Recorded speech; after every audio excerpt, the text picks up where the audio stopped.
Good morning, everybody. Um, so I'd like to do an introduction of Dr. Bell, and he's from Tufts University, an adjunct professor of genetics at the Cummings School of Veterinary Medicine at Tufts University. He also practices at Freshwater Veterinary Hospital in Enfield, Connecticut. He earned his DMV from Cornell University and was trained in genetics and genetic counseling at Michigan State University and the University of Missouri. Dr. Bell chairs the WSAVA Hereditary Diseases Committee and is on the board of directors for the OFA, Orthopedic Foundation for Animals, and the American Kennel Club Canine Health and Welfare Advisory Panel. He and his wife Candace are breeders and owners of Gordon Setters with multiple Best in Show dogs, national specialty winners, and master hunters and Westminster breed winners. The Purebred Preservation Bank. Dr. Bell is also a director of that organization that has a semen repository, and we are hoping to collect Tibetan Terriers in that repository that can be used for generations to come. A lot of the really great dogs are gone now. Dr. Bell?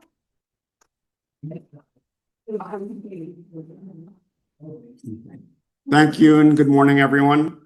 So just to let you know the format for my talk, it's a 3-hour breed health seminar, and that sounds like a long time, but it's going to go really fast for you because I'm talking about your dogs and your breed. And so it's all made for you. It's taken me a couple of months to put everything together for you.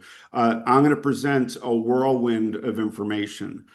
Don't try to take notes. We are recording the seminar, and I'm going to provide that to the club, and you can put it on your website or however you want to. That would be the best thing to do, and then you can go over it. And I'm going to talk very fast as well. So when you watch it, I know when you speak to the students that they like to just get the recording and then put it on double speed to watch it. You're going to have to put it on half speed to watch this. For the format, the first half, I'm going to talk about breeding and your gene pool and about your breed, and then we're going to take a 10-minute break, and then the second part is going to be about health and the health of your breed. And I will take some questions at the end of each part, so we're not going to take questions during. So if you have questions, just jot them down or type them into your phone so you remember them, and we will address those during the end of each session. So this is called the genetic health of the Tibetan Terrier, and so I'm Zoom recording it. There we go. But it's not going to be a high-level genetics talk. So this is practical genetics for Tibetan breeders, terrier breeders and owners. I'm going to define just a couple of terms that I need you to understand, and then we will go over all those things. So it's a pretty simple, straightforward presentation. I am an adjunct professor. I used to teach the vet students for 25 years, clinical genetics, and I stopped doing that, but I'm still a professor at the Cummings School. I am the chair of the World Small Animal Veterinary Association Hereditary Disease Committee, where we deal with hereditary disease control for dogs and cats around the world. I am a member of the Board of Directors of the OFA, a not-for-profit animal health foundation, and all of us are volunteer directors. No one gets paid for that. And we'll go over some of the tools that we have at the OFA during the talk. But primarily, I'm a full-time general practitioner, small animal practitioner, and in Connecticut, in my hospital where I treat dogs and cats, and primarily pet dogs and cats. I have a colleague about 3 miles away that does a frozen semen center, and so she works with all the breeders. And so I think I have 2 breeder clients actually in my practice, and everybody else is pets. So what I see is what is produced for the public, for the American public, in terms of dogs and cats, whether it's mixed breed or purebred or designer bred or bred for rescue now, which is now dying down. The younger generations are now coming in with puppies, purebred puppies that they have chosen their breed very, judiciously to say what's the best breed for me, and they're very, very proud of their purebred dogs. So the younger generations have embraced the purebred dog concept, and where they want something predictable, that they can have as a member of their family. So I'm very enthusiastic about that. My wife and I do breed and own Gordon setters. This is our boy Bob, who is now 12 and a half, living at home. This is the day he attained his junior hunter title, and we celebrated by getting all the sticks and twigs out of him. And then this is his litter sister, Maddie, that we own. These are homebred dogs. This is the day that she took breed at Westminster, 3 years after her mother took breed at Westminster, who is also homebred. So this is and we breed a litter like once every other year or so, maybe. So this is what we do and what we enjoy doing with our dogs. So we're going to do polling today. And so I need you to pull out your phones. And if you go to this QC code right there, it'll pop up a site that you can answer the poll questions. Or if you want to text, you can text to the address 22333. And then enter in your message TTCA and hit send. You only have to do it once, and then you can answer these questions.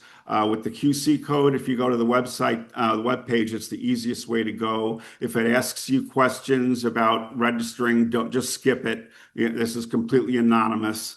But, so as a test question, the question is, I love Tibetan Terriers or Siamese cats. We just want to make sure that you're in the right room here and none of the cat people are in the room.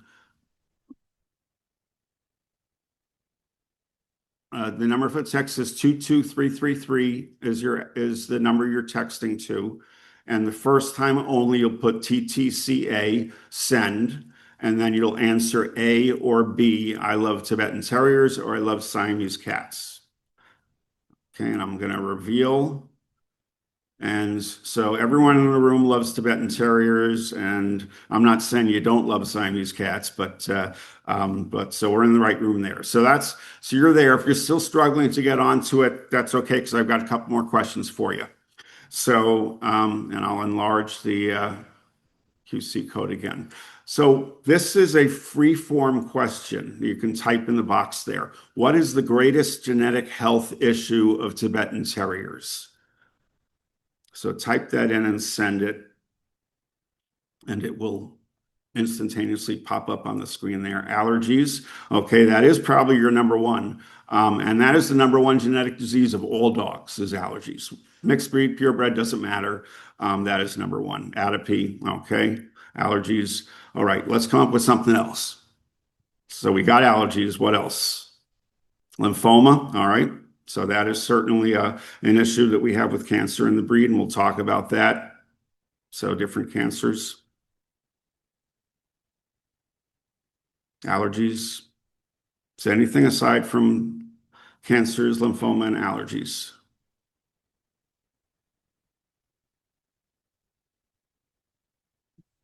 Thyroid, very good. So that is definitely something we need to pay attention to in your breed. And we'll be going over all these things. Eye infection, okay. And that can be partly allergy as well, as we know with reactivity. Let's see one more.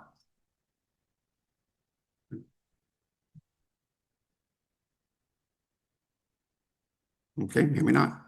All right, and the last question I've got for you is, what are your questions concerning the genetic health of Tibetan Terriers? So what are you expecting, or what would you like to hear from me about the genetic health of Tibetan Terriers?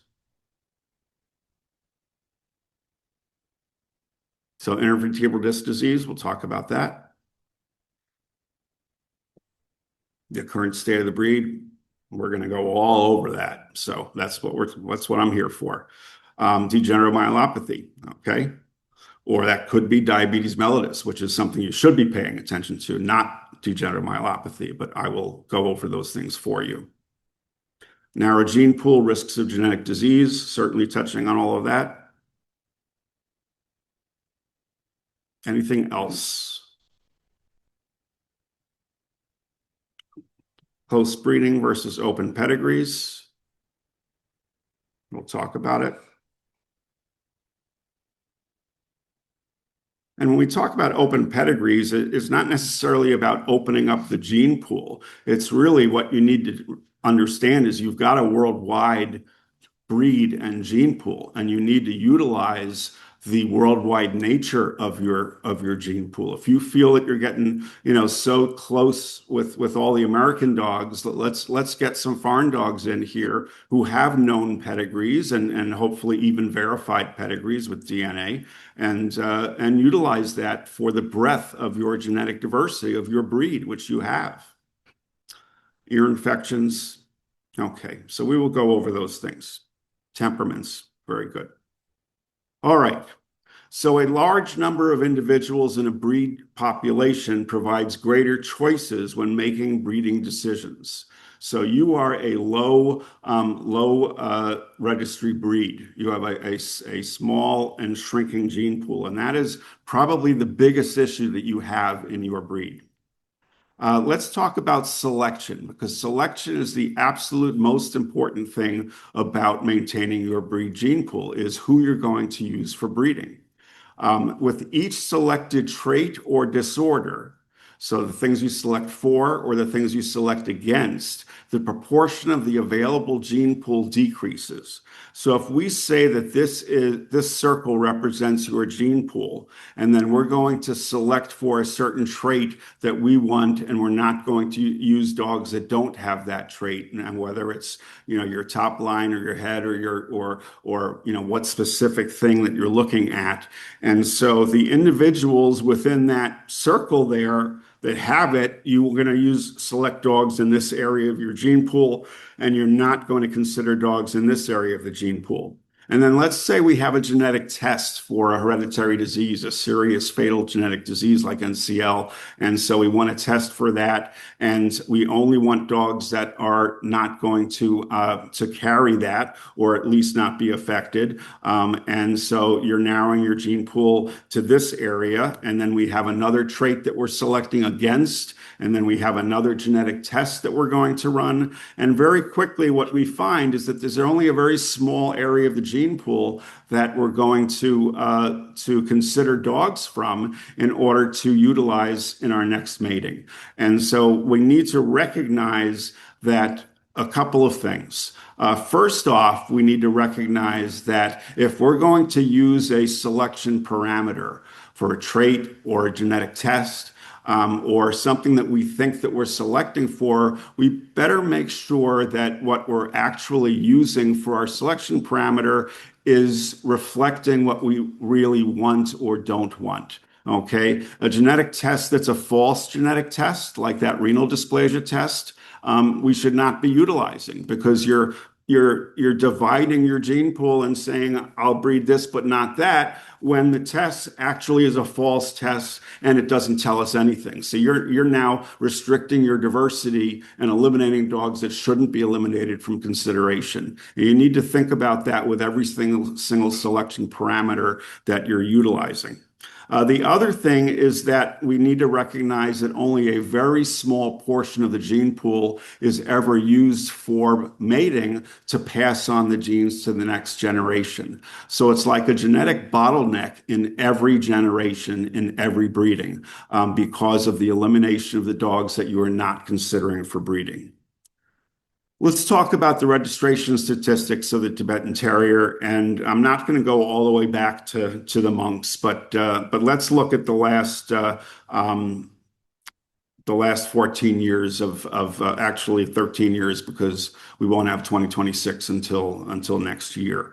And so what we see is that in 2012, you had AKC registered 654 dogs. You ranked 83rd in the rankings. And your rankings go up because your numbers are going down. The rankings also go up because there are other breeds being added that are more populous than your breed, since you have a low registration breed. And so that pushes your rank down too. So the rank really doesn't matter as much. But the bottom line is that your numbers are significantly going down. And there are trends that we see across all AKC breeds. That numbers go down when the economy is bad, and then they go back up again. For quite a while, numbers were going down, and AKC was really, having conniptions about the loss of registrations, and it was due to economics. And we've seen this for decades and decades and decades. And then numbers started going back up again for 4 or 5 years. All the numbers were going up, and going up rapidly, because people were breeding again. The economy was good. Last 2 years now, the numbers are going down again, and it's all economy based. So we need to understand that, but we also need to understand what it means for your breed. And the issue for your breed is that in these years here, where the AKC numbers, I mean, you went up in 2018, but then you went back down again. You went up in 2020, and then you went down again, and then you've gone down all the way here. You've gone down much more than other breeds. So your breed is significantly losing registrations and losing puppies that are being born. And if we look at the litter registrations in 2012, 217 litters were registered by the AKC, and last year, 77 litters. So again, a significant deterioration of what you're producing. And what's happening is, when you're losing numbers, dogs are not being bred, and we're losing them from the gene pool. And if they represent families or lines that are not being bred by others, then you're losing your genetic diversity by not utilizing those. So it's not just let's get the numbers back up again, but we need to maintain the breadth of our gene pool, the lines that represent quality in your breed, that should be reproducing and brought back into producing litters. And that is a major issue. So a major issue for your breed is to promote your breed, is to sell your puppies to people that would be interested in breeding. Don't put limited registrations on your puppies. You're just killing your breed even further by not allowing them to be bred. Okay, we need to get those numbers back up again, so we grow our gene pool, create greater choices of dogs that you can consider by having greater numbers, and expand your gene pool. When we do a rough calculation of how many puppies per litter are being registered by the AKC, it tells us that the number of puppies per litter has been over 5, and pretty much continues to be in that range. So some people say, well, you lose genetic diversity, and then all of a sudden your litter size goes down because you're accumulating detrimental recessive genes. That's not occurring in your breed. So we don't have to worry about that aspect of your genetic diversity. You're not accumulating fatal neonatal or embryonic death type of genes. Your litter sizes have been pretty consistent across the years. Okay, so here, once again, are your litters and your registrations. And so, we're in a free fall that we need to reverse that trend with your breed. This is the percent of individuals that are registered by the AKC that have been bred. Okay, and so what you're looking at here, and you have to kind of ignore this part of it because the dogs are still young enough where they wouldn't have been bred yet. So we should start about here and look back, and about 6 to 8% of your dogs are being bred. So your gene pool, 6 to 8% of your gene pool is reproducing to produce the next generation. That's what happens in every single breed, is that we have a genetic bottleneck. So the importance of selecting the quality dogs from your breed to reproduce becomes paramount. And the importance of selecting dogs from the breadth of your gene pool and maintain lines in your gene pool and not avoid and not select them and all of a sudden they're gone and they no longer can represent your breed. That is very important. We do have closed stud books.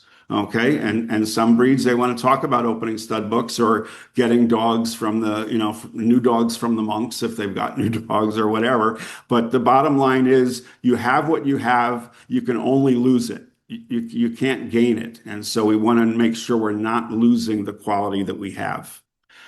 This is also, and you're not going to see the numbers, but these are stats from the AKC.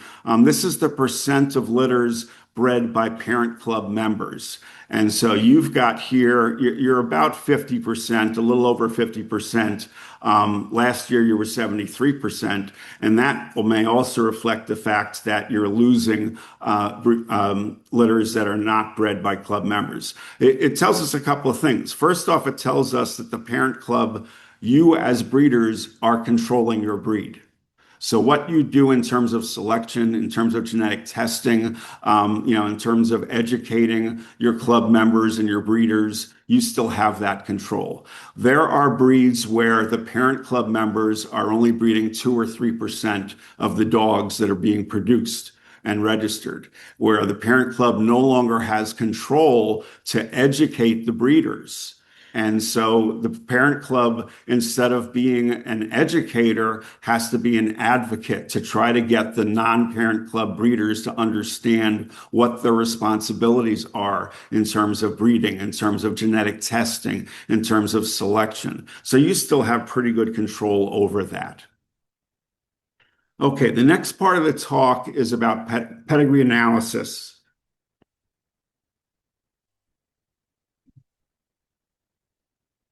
And an article that I wrote for the AKC Gazette back in I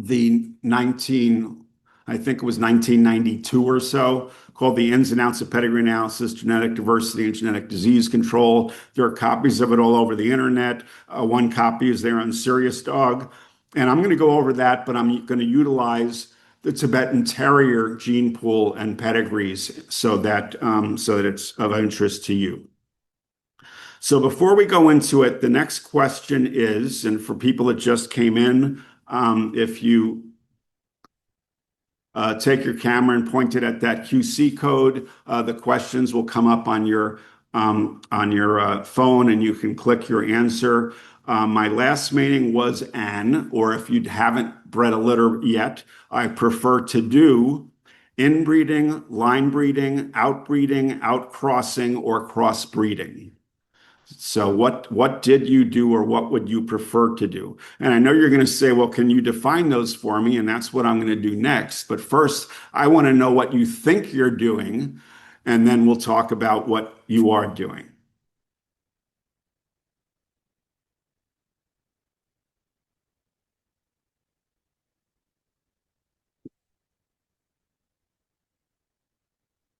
Inbreeding, line breeding, outbreeding, outcrossing, crossbreeding, and then we'll define those. Okay, we got 12, so that's about where we were last time, 13. All right, so you can still answer if you want, but I'm going to reveal the answers. Okay, so 62% of you think you're doing line breeding, 23% outbreeding, and 15% outcrossing. So outbreeding and outcrossing are the same thing. It's just how we define the word. So if we can add those up, that's going to be 38%. So 62% line breeding, 38% outbreeding. And what does that mean? So inbreeding is breeding really closely related dogs. All right. So to a breeder, I understand that inbreeding is like parent offspring or full brother, full sister. And, not many people are doing that type of thing. To a geneticist, any mating creates what's called an inbreeding coefficient, and we'll define that on the next slide, which means that the relationship between the sire and the dam can be measured as a percentage. So we can calculate an inbreeding coefficient. Line breeding is a less intense form of inbreeding where you're trying to concentrate the genes of a particular ancestor. So for us to know that you're doing a line breeding, what we need to know is what is the average inbreeding coefficient of your breed, of the average dog in your breed. And if the number for a proposed mating is higher than that number, then you are line breeding. You are concentrating more than the average of your breed. And if your mating is going to be below that average, then you are outbreeding or breeding less closely related.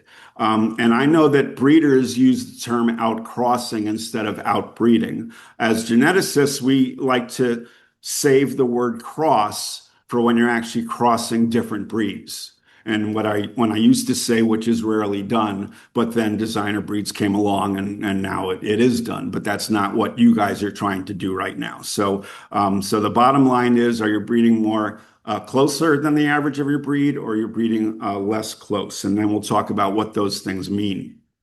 So there are three populations of dogs: purebred dogs, designer bred dogs, and that's actually a Cavachon right there, or random bred dogs. And I used to say that when I look at it, there's actually two populations. Your purebreds and designer breds, a human has decided who breeds to who.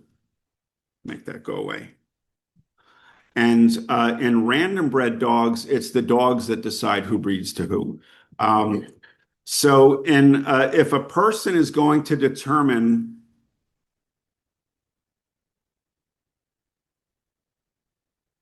that should go away.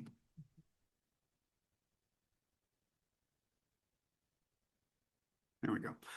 If a person is going to determine what two dogs are being bred together, then you have a responsibility in terms of what you're selecting and doing health-based breeding, health quality control. And of course, this slide doesn't really isn't really right anymore, because we have purposefully bred random bred dogs because of the everyone wants a rescue type of thing, and there aren't enough rescues out there. As a veterinarian, it's amazing that all the rescues come in at 8 and to 12 weeks of age. They're plenty. There are just all these puppies laying in the streets somewhere that they find and they rescue and get to new owners. These are being bred just like any other dog is being bred, because there aren't enough dogs being bred in America for all the people that want dogs. And so if people want random bred, then they're going to breed random bred dogs. If they want purebred, then they'll breed purebreds. If they want designer bred, then they'll breed designer breeds. And that's what's happened over time. And as I said, I'm taking heart in the fact that the younger generations are coming in. I don't know what you call it anymore, what the labels are in the generations, but the young couples coming in with new puppies are now coming in with purebred dogs, and they're very, very proud and pleased of their dogs. And so we are seeing a comeback in that way. I just want to make sure we are recording. Yes, we are. Okay. I'll get rid of that again. All right. So this is one of my favorite cartoons, Get Fuzzy. And Rob says, ever heard the expression familiarity breeds contempt? And Satchel ponders and he says, no. In the dog world, we say familiarity breeds hip dysplasia. So this is what the public thinks about purebred dogs, is that because they are inbred, okay, because they are breeding closely related individuals within a breed, that it's going to cause disease. And that's not the case. I see genetic disease in in our mixed breed dog patients just as much as I see it in our purebred or pedigree dog patients. And for the major genetic diseases that we see across all dogs, the frequencies are the same. Allergies, hip dysplasia. I mean, I palpate every single dog that I spay or neuter, and I can feel the laxing. It doesn't matter whether it's a mixed breed dog or a purebred dog. So all of the common genetic diseases we see across all. It's the specific breed-related diseases that we see more of in pedigree dogs. But those tend to be at very low frequency, but they are hot button items for us. So we talk about them a lot, and that makes it look like we have very sick breeds. So we'll talk about those frequencies in the second half. I need to define two terms for you. Homozygosity. Homozygosity is the pairing, I'm going to read it first and then we'll break it down. The pairing of like genes in gene pairs due to inheritance from ancestors common to the sire and dam. So what does that mean? Well, we know that there are paired chromosomes that get passed on. And one of those chromosomes is from the sire and the other chromosome is from the dam. But they come in pairs, chromosome 1, chromosome 2, and so forth. And there are areas on those chromosomes where genes lie, and the genes always lie in the same location or locus of that chromosome, okay? And the paired genes on the mother and father's copy of the chromosomes are alleles. So they are the same gene, and they can have copies. If the gene lying on that chromosome is a large A on one chromosome and a large A on the other, that's homozygous. If it's a little a and a little a, that's homozygous. Doesn't matter whether it's a dominant gene or a recessive gene or an additive gene. If it's the same gene on both chromosomes, then that's called homozygous. Heterozygous means that you have two different genes, a large A paired with a little a. So the measurement of the pairing of like genes, and if an ancestor passed a large A down one side of the pedigree and that same ancestor is on the opposite side of the pedigree and passes down that gene and they pair up in the offspring whose pedigree you're looking at, then that is a measurement of homozygosity or the relatedness between the sire and the dam. So it's a number. If you say 17% homozygosity as an inbreeding coefficient, then you would expect that 17% of the gene pairs on average across the chromosomes are going to be homozygous due to common ancestors further back in the pedigree. Another way of looking at it is what is the percent chance of a single gene being homozygous based on this pedigree, 17%. So that's the inbreeding coefficient, the proportion of all variable gene pairs homozygous due to inheritance from ancestors common to the sire and dam. And note that we say variable gene pairs in your breed. It's only the gene pairs that vary. So the genes that make a dog are non-variable. So they're always homozygous. They're always the same. You don't breed two dogs together and get a chicken, right?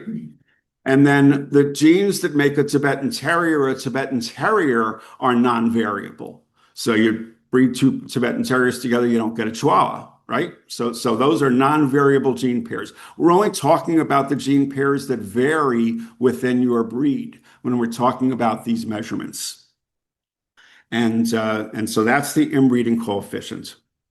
The relationship coefficient is the other number I need you to understand. And that's a measurement of the probable genetic likeness between the individual and a particular ancestor. So if you say I'm line breeding on Joe, okay, and Joe is a grandfather on one side, passing on 25% of his genes, and a great-grandfather on the dam side, passing on 12.5% of his genes, then the relationship of that pedigree to Joe would be 37.5%, 25 plus 12.5. The actual relationship coefficient is a more complicated calculation because it takes into account the inbreeding coefficient of the individual and of the pedigree. So if you have a higher inbreeding coefficient, the chance of passing the same gene down is greater and increases the relationship coefficient.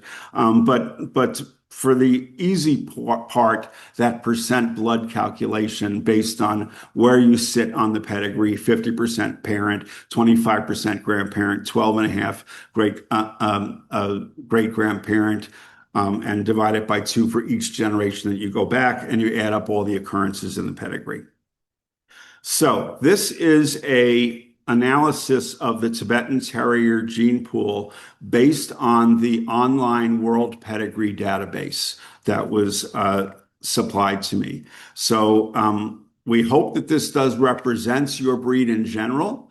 But it represents all of the pedigrees that were entered into that database. There's always some bias when you look at a database in terms of what are these numbers, who do they represent? But this is the pedigree database. That's that online Tibetan Terrier pedigree database. And so it does go back to, it goes a little further back than the 1930, but not by much, and the numbers were pretty low back there. So I'm starting with the 244 dogs in the 1930s, and these are the different decades and how many dogs are in the database. We see that the population peaked in the 1990s to the 2000s, and then it dropped. And it wasn't a precipitous drop like this. It's the fact that whoever was doing the database stopped doing it, and the people that took over are not putting in as many pedigrees, so you have a drop there. But you've got enough numbers to look at the averages and say, okay, let's see what the averages tell us. So if we look at, and this is the number of generations, the average number of generations that a pedigree from that decade has. So again, as we go down, the depth of the pedigree in terms of generations increases. This is the number of unique ancestors that are in that pedigree. And so as we go along here, the unique number of ancestors goes up. In a 38 generation pedigree, there are tens of millions of positions on that pedigree where dogs can lie, but there's only 827 Tibetan Terriers that can be in those positions because of the origins of your breed. All right, so these are the unique ancestors. This column is an inbreeding coefficient based on all of the generations that are available in the pedigree. And so as you work your way down the generations, this number can only go up. It cannot go down because you have a closed gene pool. And so the dogs' relatedness to each other can only go up if there's more line breeding. It doesn't go down if there's outbreeding, relative outbreeding, because the basis or the background of your breed is the same. If the number here goes down, it's because new pedigrees were added to the database that may not all go back to founders. And so it looks like they're dogs that are, that are being brought in that don't have the same background, but usually that they're going to have the same background, but the pedigree may not go back far enough.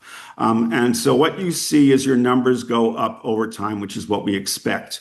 What we then want to look at is this is the inbreeding coefficient based on only 5 generations. And what happens with this number, and what we see is from the 60s onward, that number is going down. And that's a good thing when you average everyone together. I'm not saying that is the goal of breeding, is to keep on decreasing your inbreeding coefficient. The goal of breeding is to expand your gene pool so that the next generation, you have choices that are less related than the generation before it when the gene pool was smaller. And this also tells us that you don't have a very strong popular sire effect going on in your pedigrees where everyone's running to the same dog to breed to, and therefore we're getting inbreeding on specific lines of dogs. This is your inbreeding coefficient based on 10 generations. And what we see here is that it is higher. It does tend to go down. So again, you're not doing close inbreeding or line breeding in your choices of matings, but you do have a good mix of dogs here.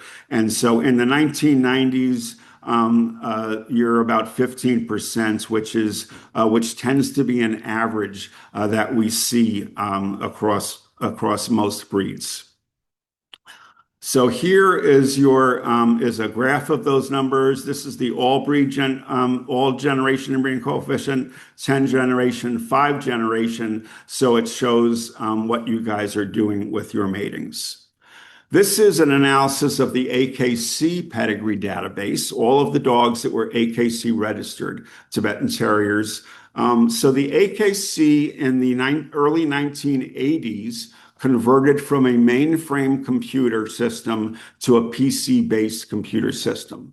And some really smart person at the AKC said, we've got all of the computerized pedigrees back to the inception of the AKC on the mainframe.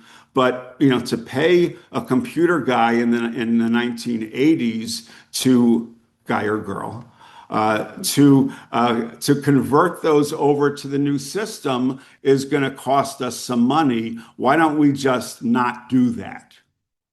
So because the purpose of the AKC is not to run a historical pedigree database for your breed. The purpose is to maintain the registry for the breed and hopefully have validated pedigrees. So all they care about is a 3 generation to 5 generation pedigree. And so when dogs in the 1980s were added or brought in, they would say, give me a 3 generation pedigree and you're in. And so that's where the 1970 dogs came from, this little group here. And then the rest of these is what has been registered for your breed. And of course, this decade right here is the decade we're in. And so this only included through 2024, the dogs in the database. And so this number is lower, not because of a precipitous decline, but because it's only a partial decade. But it does tell us that we did see a big drop from the 2000s to the 2010s. And based on the registrations I showed you earlier on the annual registrations, we're seeing that drop.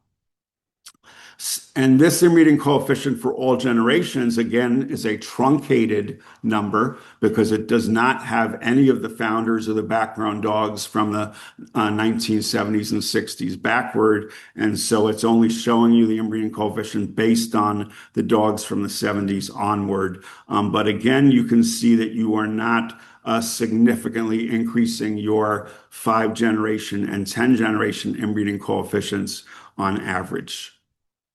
And so this is a slide I did a while ago that included, so mostly we're talking about 1990s here. What are the average 10 generation inbreeding coefficients? As I said, yours was around 15, and which puts you in the middle of the pack here. You're not at the low end, Cocker Spaniels, Bernese Mountain Dog, Borzoi, short hairs, Mastiffs, Samoyeds, that have less average inbreeding than your breed. You're not at the high end like the Bull Terriers or the Bichons. And the Bichons are a populous breed, but they have a very strong popular sire effect, where they had a popular sire that got replaced by his son, that got replaced by his son, and the entire breed truncated on a single family line. And that's why this number is so high for that populous breed. The Norfolks, the Tollers, have high percentages there.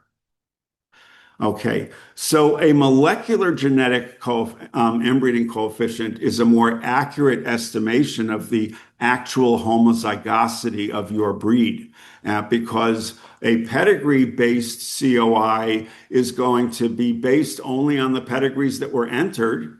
There are going to be some incorrect pedigrees. There are going to be truncated pedigrees, imported dogs that don't link back up to the rest of the founders in the breed. And so it's going to be a lower number. But a molecular analysis of homozygosity is going to be a much more accurate number. So this is the EMBARK number. EMBARK bases their molecular COI on what's called runs of homozygosity, which means pieces of chromosomes that are the same that were inherited from an ancestor that are being passed on. They're not looking at individual nucleotides. They're looking at chunks of pedigrees that are the same across the board for your breed. And so your average homozygosity molecularly is 25.6. Your 25th percentile is 20.4. Your 75th percentile is 29.2. So that's the bell curve, which I had nothing to do with. So your average is 25.6. Your top 20, your 25% is at 20.4. Your bottom 25% at 29.2. That's your average homozygosity. Now, Mars Genoscoper also with their wisdom panel also calculates homozygosity, or the opposite, heterozygosity, pairing of unlike genes. But they look at it as SNPs, as single nucleotides. So they're looking across the board. So the homozygous SNPs based on dogs and Tibetan Terriers are going to increase that number. And so for your breed, you've got 60% homozygosity. But that's based on a SNP analysis, not chunks of pedigrees. And how does that compare? For all breeds, it's 84% homozygosity. So you're actually a little bit less than the average purebred breed in terms of your average homozygosity at 64%. And then taking that one step further, how does that compare to mixed breed dogs? Well, mixed breed dogs have 55% homozygosity, and pedigree dogs on average have 64% homozygosity, and you have 60. Okay, but the difference in average between mixed breed dogs and purebred dogs or pedigree dogs is 9% homozygosity. So it's not like mixed breed dogs are all heterozygous and purebred dogs are all homozygous. It's a 9% difference on average. So the difference, saying pedigree dogs are inbred and mixed breed dogs are outbred is really not true. It's only a certain select percentage of the genome that is being concentrated to create your breeds. Okay, there was a really interesting article that was published in 2019 specifically on the Tibetan Terrier breed evolution. And it talks about that the Western population of Tibetan Terriers has two lineages: the Lamla lineage that traces back to 1930, and then the Lunaville lineage that traces back to 1953, based on small numbers of founders from native Tibet brought to Europe. And then the other thing that they found, which you guys already know about, is that Tibetan Terriers are not terriers. Okay, they were named terriers because they're little dogs, but terriers were bred for hunting. You don't have any of those hunting, backgrounds in you. It's just you were called terriers. You're actually related to the other Asian breeds, which I know you also know about. So Tibetan Spaniels and the Shih Tzu and the other Asian breeds. That's who you're related to when you look at the molecular genetics. But the founders of Lamla are Raja and Bunty. And then the Lunaville is Princess Aureus. And then there was a stray dog in Liverpool, Dusky Troyan Kynos. His contribution is not as high. And then other dogs that are related to those lines. So if we look at the influential terrier ancestors, so now we're talking relationship coefficient, okay? If we look at all of the dogs in the 1920s, and what is the average relationship to dogs or founders at this point, in the 1920s, Bunty contributes 44.6% of his genes on average to every single Tibetan Terrier from the 1920s. Raja, 24.4, Kimmy, 22.3, Lily, 22.3, Thombe of Ladcook, 21.4. Those are the major influential founders of your breed. And then you have a couple of others there at lower percentages. And Bunty was born in 22 based on the pedigree database. A lot of the early dogs don't have birthdays in the database, so I can't put that in there. Thumbe was born in 1927. FPU means, what does it mean again? Further particulars unknown. So we don't have any pedigree background, whether those were actually related to each other or not. So they are just called founders. When you go to the 1930s, Bunty's number, everyone's numbers drop down a little bit because they're now being mixed with other dogs that are being brought in. But Thumbe actually goes up. Okay, so his offspring are being preferentially selected, not because he's in the pedigree. They're being preferentially selected because of the quality that has been produced by his descendants. And that's how influential ancestors become influential, is that their descendants are being preferentially selected for breeding versus other dogs that people look at and say, no, thank you. Okay, so that's how those numbers change. And then I'm going to mispronounce all these names, of course. Gyansei of Lamla jumps in at 18.4 in the 30s, and Yuxi of Lamla, these are both bitches, at 7.5, and a couple of others here. Tufu dropped down. Peggy and Black Pepper disappeared or actually went below 2%. I only included dogs at 2% and above in these calculations. And then you go to the 40s, and we see essentially the same thing going on. Thumbe continues to increase. The others pretty much stay about the same. And then we look at the 1950s, and we see what's going on there. And here's okay, so we see new dogs coming in, and we see these others, decreasing some, but otherwise staying very influential. And here's the 1960s, and here's that Princess Aureus from that other branch of the ancestry of the breed that jumps in at 4.3%. We have other dogs dropping out.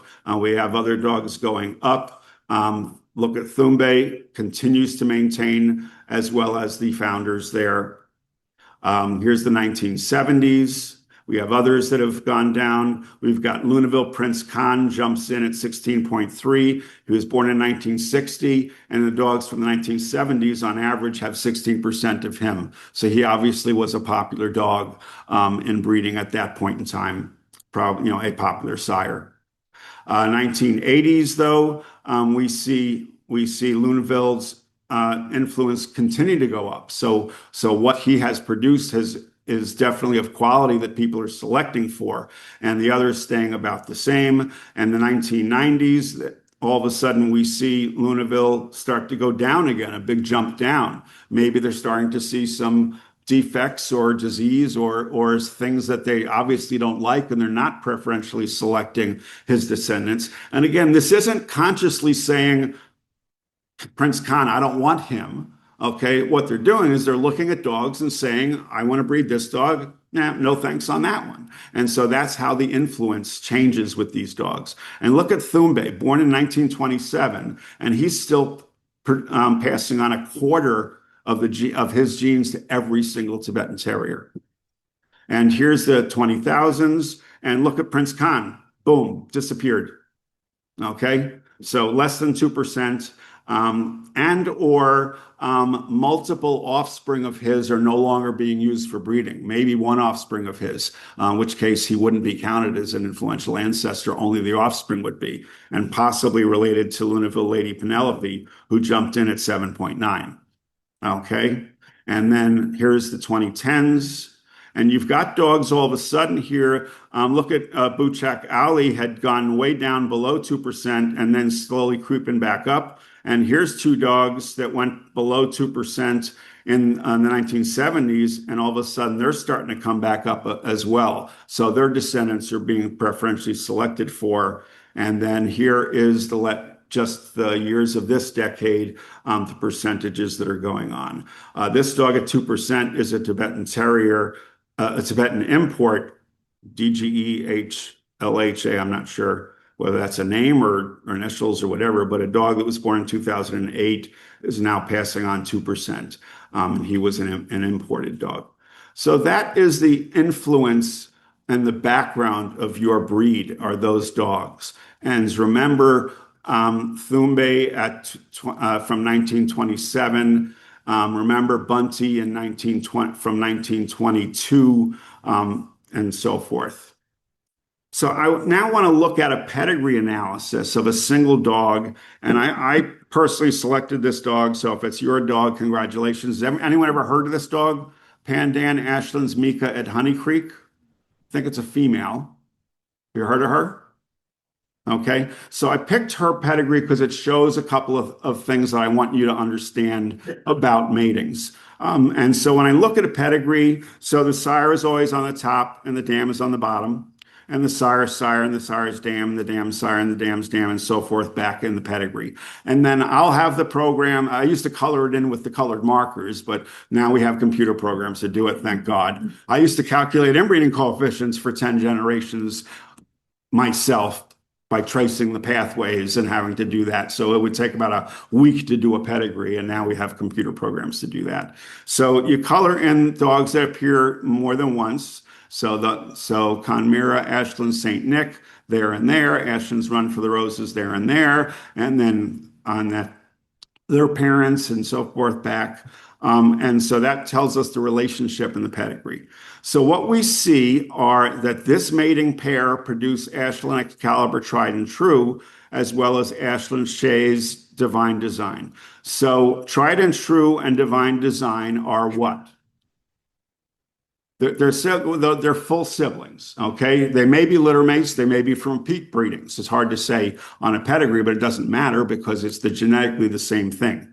So her offspring was bred to his offspring. So what is the relationship between these two individuals? What type of mating is Mika in terms of if we think about people and their relationships? Shout it out. So it's a first cousin mating, okay? So these two individuals are siblings, and their offspring are each going to be first cousins to each other. So a first cousin mating increases the inbreeding coefficient by 6.5%. Okay, that is the percentage. No, I'm sorry, 6.25%. So that is the amount of homozygosity you get from a first cousin mating. And so if we calculate the inbreeding coefficient based on 5 generations, 6.25% of that is just from that first cousin mating, and the rest of it is from other individuals that are common ancestors in the background here. Based on 10 generations, Mika's inbreeding coefficient is 17.2, so she's higher than the average for the breed. So this is a line breeding, big surprise. And the all generation inbreeding coefficient for her based on the pedigree is 31.3. This is the pedigree analysis for Mika. So up here we have those that pair that produce those two offspring. So these are the great grandparents. A great grandparent passes on 12.5%, but because they appear twice as great grandparents on the sire and dam side of the pedigree, it adds up to 25%. So they pass on as much as a grandparent. They appear 2 times each in the pedigree in the 3rd generation as a great grandparent. The 3rd most influential individual in this pedigree is Thumbe. He doesn't appear until the 15th generation of the pedigree and appears over 1 million times in the pedigree because he is a founder of your breed as a basic influential ancestor. Every dog in every one of your dogs has approximately 25% Thumbe. There's no way to get around it. That's the basis of your breed. Okay. Then you have some less intense line breeding in these individuals in the 6th through the 12th generations that appear 2,000 to 26,000 times and are passing on their influence. Then you've got Kana Lamla in the 11th generation, it appears 12,000 times. And then we get down to Bunty, who doesn't appear to the 18th generation. So what does one appearance in the 18th generation pass on in terms of the relationship? So a parent is 50%, a grandparent is 25, great-grandparent 12.5. So divide that out 18 times, and you'll see how much one position in that pedigree is in the 18th generation. But Bunty appears over 4 million times in the pedigree, and therefore his influence is greater than any great grandparent at 13.9%. So this is understanding the basis of a breed. Your founders, your less intense line breeding, your recent line breeding that you're doing there that shows whose genes are contributing to the gene pool in your matings. And I can go on and on about the size of those segments of chromosomes. The runs of homozygosity or chromosomal segments from these guys are going to be large because they haven't been broken up into little chunks with each generation of mating, whereas even though Thumbe is at 25%, his 25%, because he doesn't appear until the 15th generation, are going to be tiny little chunks. But there's so many of them, they add up to 25% in the pedigree. Okay, so that's what I've told you about breeding and matings and pedigrees. So now I've got a question for you, and I'll enlarge the QC code if you're new. So you're going to put your camera on that QC code to answer the question. Are absolute levels of breed homozygosity, the average levels of homozygosity in a breed, and differences in homozygosity between individuals important? So if you're looking at one dog that has an inbreeding coefficient of slightly above the average for the breed, and one is an outcross that has an average below the average of the breed, is that important that those numbers are different? Is that something that you consider when choosing your matings? Is that important, yes or no? And is the average number for your breed important?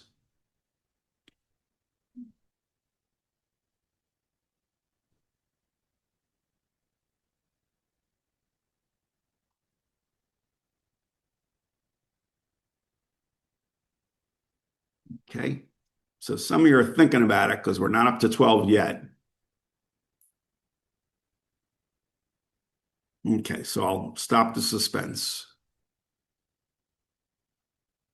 Okay, so 70% of you say that's important, and 30% of you say, no, that's not important. Okay? All right, next question. Why? Why did you put that answer? What is your justification for that answer? Free-form question.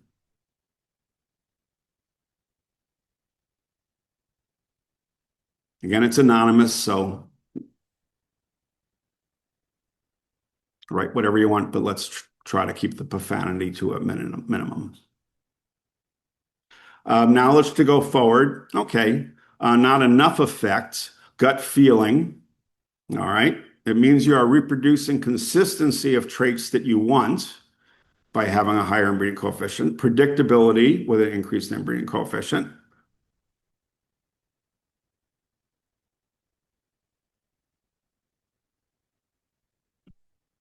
Anyone else?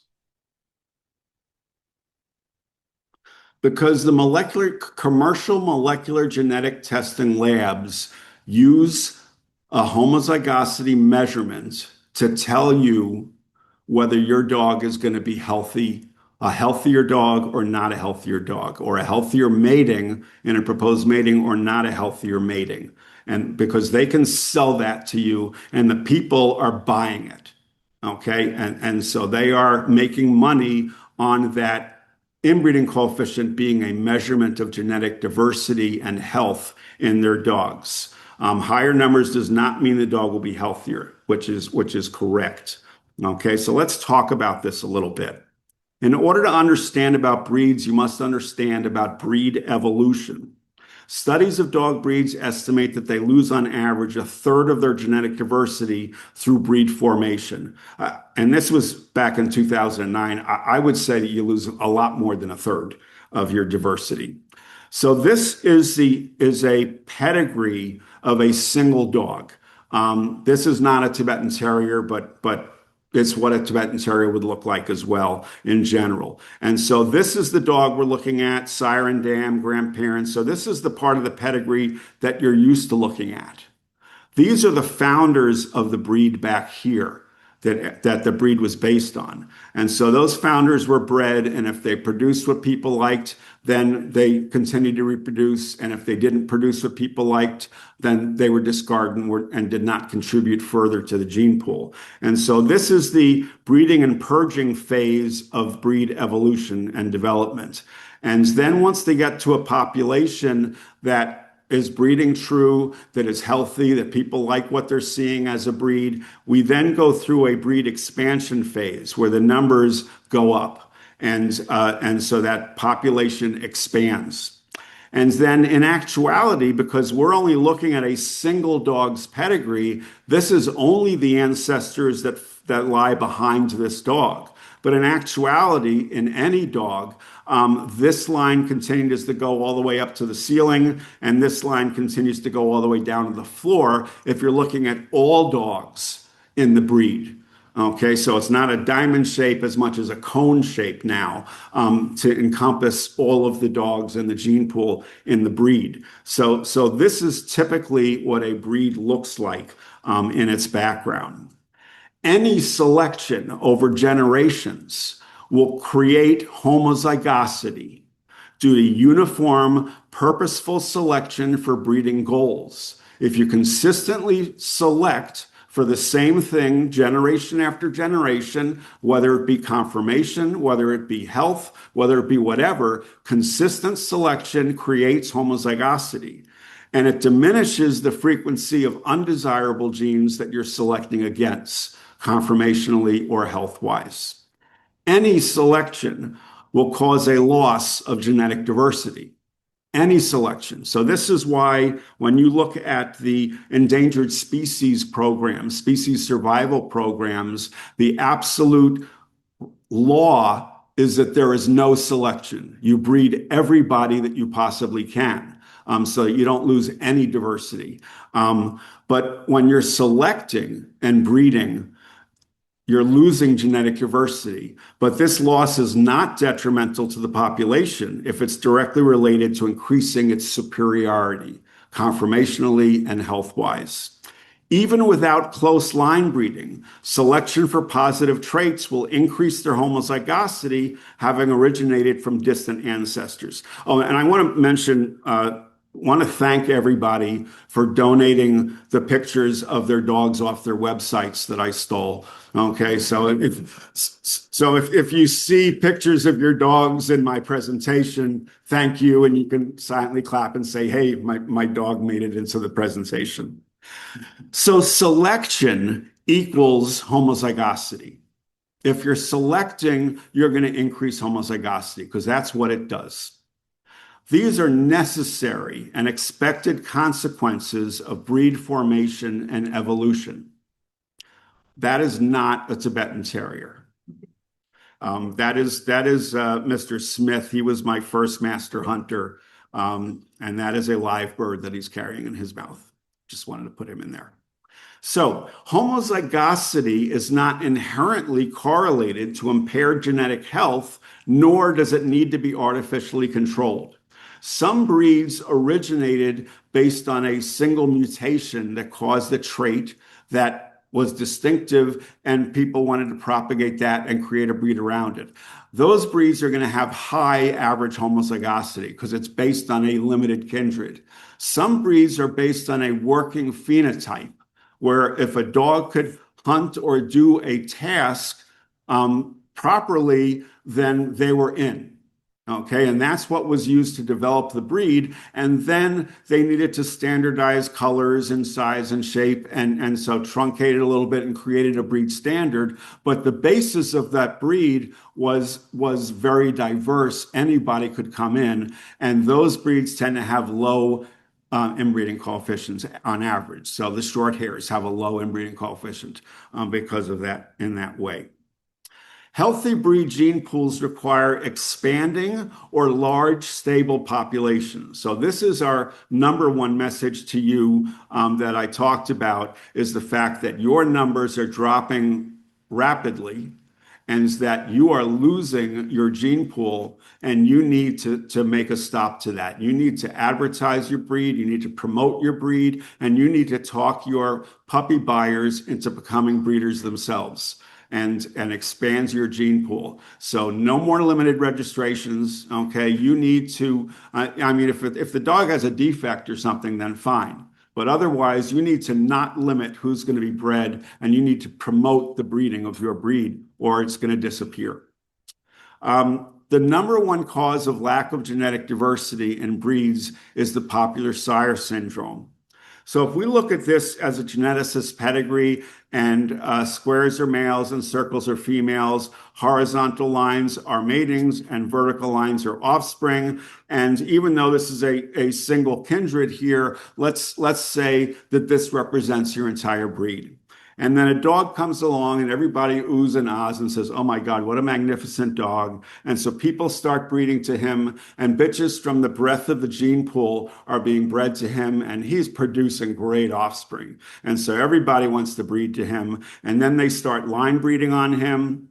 And very rapidly, his genes are dispersed across the entire gene pool. Okay, that's the popular sire syndrome. The popular sire syndrome is, as I said, is the most influential factor in restricting breed gene pool diversity. The overuse of a popular sire quickly disseminates his genes throughout the gene pool without the benefit of evaluation over time. And that's the main point, because many people say, well, wait a second, what about Thumbe? 25%. But Thumbe was born in 1922. Every single generation, his descendants had to be preferentially selected over other dogs to create his influence. Not in one or two generations where you're breeding, everyone's running to him. The entire gene pool runs to that corner of the gene pool and truncates on that family line. And the insidious part of the popular sire syndrome is that it causes the loss of other quality male lines that should be contributing to the gene pool. So there are other quality males, but if a high proportion of the quality bitches are going to a single sire line, then you are sidelining your other male lines, and you're losing the genetic diversity there. And that's the major thing. And then the other major thing that you need to consider that many breeds have dealt with is, and there was one popular sire that jumped up really quickly when we looked at that decade by decade analysis, and then all of a sudden he disappeared. Okay. If all of a sudden you find that a dog, when you're line breeding on him, is producing bad stuff, so it's got recessive deleterious genes, conformationally or health-wise, the purging of that individual now purges all of the quality bitch lines that were brought to him in those generations. So you are not only losing his influence, but the influence of your quality bitch lines by purging those offspring as well. And so that's the issue with the popular sire syndrome that you want to avoid in your breed. Luckily, based on the pedigree analysis, we're not seeing that in your breed right now. So let's talk a little bit about diseases and disorders to follow up with this half of the talk here. And this is what I call, look closely, the dark side of breed development. So all individuals carry some deleterious mutations. Quality individuals who propagate will also propagate their deleterious mutations. Every one of us and every one of our dogs has some deleterious mutation in them. Okay, we don't know what they are, but they're there. These can cause breed-related disease if they are disseminated and increase in frequency through the founder's effect or a popular sire effect, or sometimes just through genetic drift. Breed propagation must always include active monitoring, which is health testing, okay, and selection against genetic disease. Without this selection, the genetic health of the breed will decline. Okay, it's not a maybe, it is a yes. If you're not selecting for health, you don't get health. Okay. The genetic health of dog breeds is not a direct function of homozygosity or heterozygosity, but of the accumulation of specific disease liability genes. So homozygosity and heterozygosity of an individual only represents how related the parents were in the mating. If it's an outbreeding, you're going to have a low number. If it's a line breeding, you're going to have a higher number. But it's got nothing to do with the health, and it's got nothing to do with the genes in the background, whether they're good genes or bad genes. So breed maintenance. In response to perceived concerns with genetic diversity, some people advocate for homozygosity testing and species survival plan type outbreeding programs that they use for endangered species. And they recommend only breed to those least related, so that the commercial companies can tell you that this is the best mating because it produces the lowest inbreeding coefficient. But what that does is it homogenizes breeds and erases the genetic difference between individuals, because there's not supposed to be any selection in species preservation plans. And so what does that in reality do? If you're being told, do a mating to the least related individual you can find, okay, now those two lines are related. So the next offspring, you got to find someone that's unrelated to those two lines, and now those three lines are related. And now you got to find the next generation, someone that's unrelated to those lines, and now they're all related. And everyone gathers in the middle of the gene pool and is the same, and you no longer have differences. So and what do you need for selection? You need differences between individuals. This dog is different than that. I prefer this dog than that dog. Not homogenizing breeds through outbreeding. None of the types of mating systems, inbreeding, line breeding, outbreeding, changes the frequency of defective genes or their dissemination. Only selection changes that, not who you're breeding to.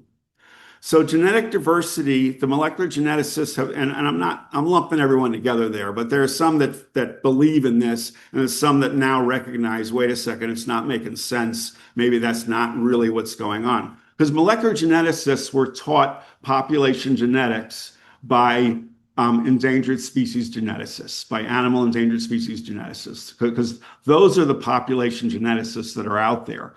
And so population genetics of endangered species is completely different than population genetics of breeds, of selective breeds. Whether you're talking about cows, whether you're talking about dogs, any type of species, when you're doing artificial selection, and selection is the anathema of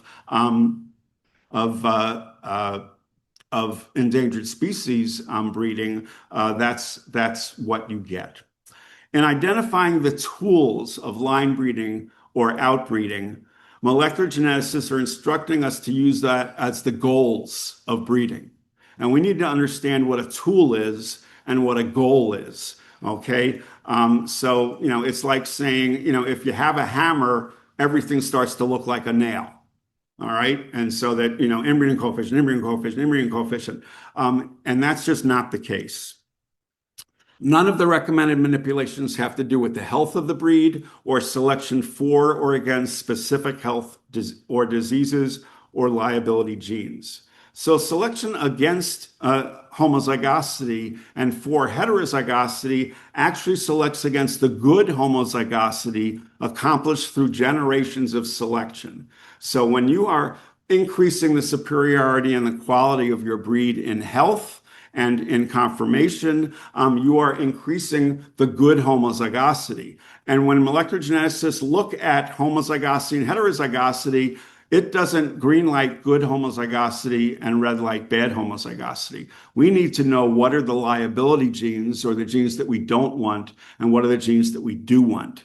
It blindly increases minor frequency genes and chromosomal segments. And Wisdom for a while had this optimum selection program where they would say, here are your major high frequency alleles or chromosome segments, and these are your low frequency ones. You need to breed the dogs with the low frequency ones and bring the frequency of those up. But these are likely minor frequency segments or alleles due to selection over generations against undesirable and deleterious traits. So unless we know what a segment of a chromosome or a gene actually controls and programs for, we shouldn't be basing our breeding decisions just based on those frequencies and numbers. So genetic diversity is breeder diversity. It's everyone doing something a little bit different. If you like this line and you like that line, if someone has something but they don't have something they see in other dogs and they're going to outcross to bring that in because they don't have it, if they're they're not getting the uniformity of quality that they want and they want to line breed to try to solidify that, these are all tools. And it's everyone doing something a little different that maintains the diversity in your breed. It's the varied opinion of breeders as to what constitutes the ideal animal and their selection of breeding stock that maintains breed diversity. When breeds have issues with genetic disease, the only way to improve their gene pool is through genetic screening and selection against the specific diseases and their associated liability genes. If you have genetic tests against the genes, if you don't have genetic tests, it's phenotypic screening against disease.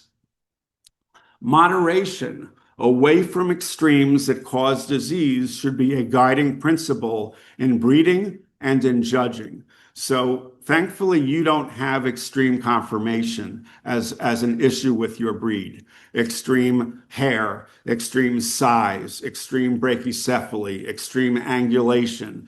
Some breeds are dealing with those things. The more is better. Let's get more and more of it. And all of a sudden, that extreme now is causing disease. So you don't have that right now in your breed. So that's a good thing.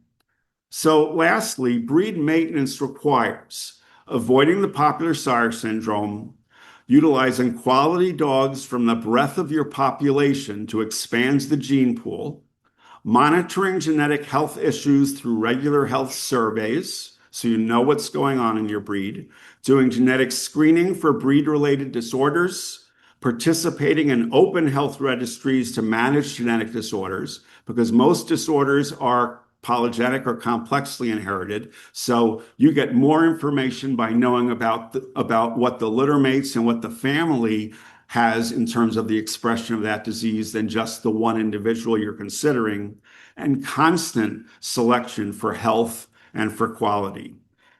So that is the first half of the seminar in talking about breeding. And the second half is going to talk about specific genetic diseases.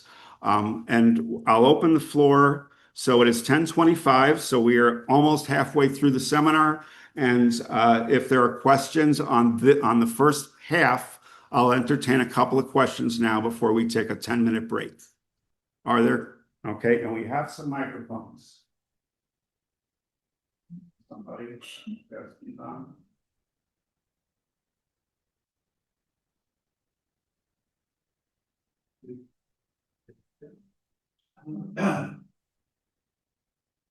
Can we go back to the numbers game? The pedigree database we had is based on that which Pat Nelson produced. Yes. And the numbers dropped with her passing. Right. And up to that date, I worked very closely with Pat. And we introduced a lot of English and European dogs into the database. Since then, the database has been almost exclusively American. And as such, it represents the dogs here in the United States, which were in the beginning very almost exclusively landed. Right. And I've continued with the database. Thank you for that. But not within the American one, right? And if I look at my database, I can see a much stronger influence from Trojan outside of the United States. So I suspect that this numbers on a worldwide basis will be higher than you showed there. Right. So, but also represents a greater diversity of your breed worldwide that we should be utilizing in our mating. So if American, so we need to import some of those dogs into America that are of the quality that we desire in America. And you need to import American dogs that have the type of quality that you are looking for in Australia and in Europe as well, so that we are utilizing the breadth of the diversity of the Tibetan Terrier population. So as I said before, any pedigree database has its bias based on what pedigrees are being entered, who's entering them, who passed away, that was entering them, and so forth. But in general, it does show us general trends of what's going on in the breed. I agree with that, and but we are importing American lines. They're better or good. Hopefully, we're good. Okay. Anybody else? Okay. So this half of the talk is developing a healthy breeding program. Oh, it's got to let me change slides. So what are your breeding goals? So your number one breeding goal needs to be to maintain and enhance the quality of your breed. And a lot of people say, wait a second, you're a veterinarian, you're a geneticist, why isn't the number one goal genetic health? And the answer is there's plenty of genetically healthy dogs out there, mixed breed dogs, other dogs, but you love your breed.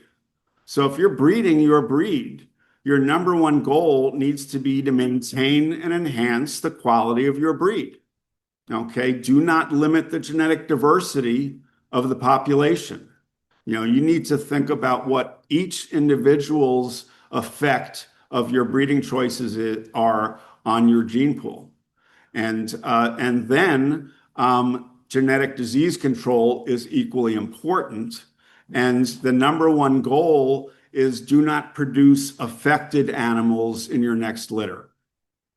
So whether you have a genetic test, whether you have just screening tests and no genetic DNA tests, you want to minimize the chance of producing affecteds in the next litter. And then you want to decrease the frequency of carriers of defective genes over time. And for some breeds, they have one or even no DNA tests for genetic diseases. You've got the luxury of the fact that you developed a relationship with Dr. Gary Johnson in his laboratory, and he found so many defective genes in your breed, most of them low frequency, a couple of them high frequency that you started with, and so you have so many testable genes through the University of Missouri laboratory. But the thing is, if you don't select against carriers, and there are some breeds that say only genetic test, DNA test your males and don't even DNA test your females, because as long as your males are normal, it doesn't matter if you're producing carriers and you don't produce affecteds. But you need to understand, if you're breeding carrier to normal, 50% of the offspring are carriers. And for almost all the genetic diseases you're dealing with, you're not even approaching 50% as a carrier frequency. So with each carrier to normal mating, if you're not selecting against carriers, you're increasing the frequency of those defective genes in your gene pool. And then all of a sudden, if you've got multiple genetic diseases, well, I have a carrier. I want to breed to a normal, which is the right thing to do, is to breed a quality carrier dog to a normal and replace that quality carrier dog with a quality normal offspring. Okay, and that's how you move away from a genetic disease and maintain the quality in your breed. But if all of a sudden I need to breed my quality dog who's a carrier and I want to breed to that bitch, but she's also a carrier of this other gene that I'm also a carrier for, so now I can't breed to her. And so I look to someone else, another bitch, but she's a carrier of something else that my dog's a carrier for. And all of a sudden, you're no longer breeding for quality. You're only breeding to try to prevent genetic disease. And that's not fun at all. Okay. You want to breed to maintain and enhance the quality of your breed. So you don't want to limit your breeding choices by not trying to decrease the frequency of carriers and the carrier status of your breeding dogs. So genetic screening and genetic testing. Okay, next question. What genetic screening do you do in your dogs? Genetic screening. It's not just DNA tests.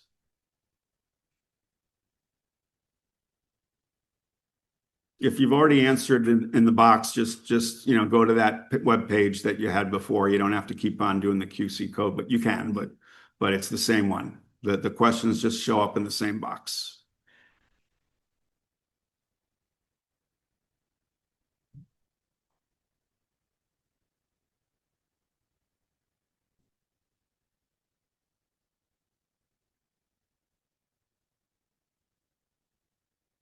All available or advised. Is that a politician? DNA. Okay. We've got several DNA tests, and we're going to go over all these. So PRA, which PRA? You've got two testable PRA genes plus an NCL that causes blindness as well. Hips, elbows, eyes, cardiac, thyroid, bear testing, and genetic tests, all available. Hip and eye.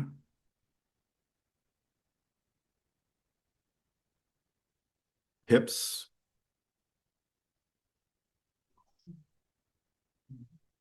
Hips, elbows, DNA tests, and eyes. So hips, elbows, eyes, and DNA tests.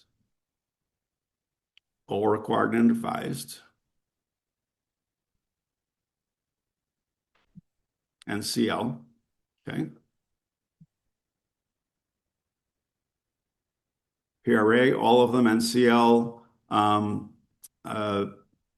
PLL, hips, patella, hearing, dwarfism, DM, IVDD, NCL, RCD4, DM, and PD. Okay, so you're naming and I'm going to go over all of these. So, very good. Okay, so the online Tibetan Terrier OFA health survey, it's listed as the 2022 survey, and it is now closed. I know you're working on putting a new one up there. There's 3 OFA health surveys that I know of that that you've done already, so many of you might not know it, but I did a breed health a 3-hour breed health seminar at your national in 2009, so 17 years ago, and so some of the slides are actually the same. Well, the pictures have changed, and many of the slides are very different, and messaging has been very different. That was actually before I even wrote my my textbook on hereditary diseases of breeds of dogs and cats. So it was a long time ago.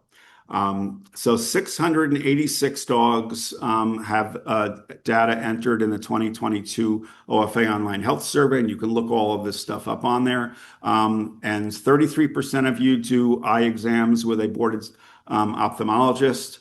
30% do an OFA hip evaluation, 25% do NCL, 23% hearing test, 23% PLL is the lens luxation, yeah.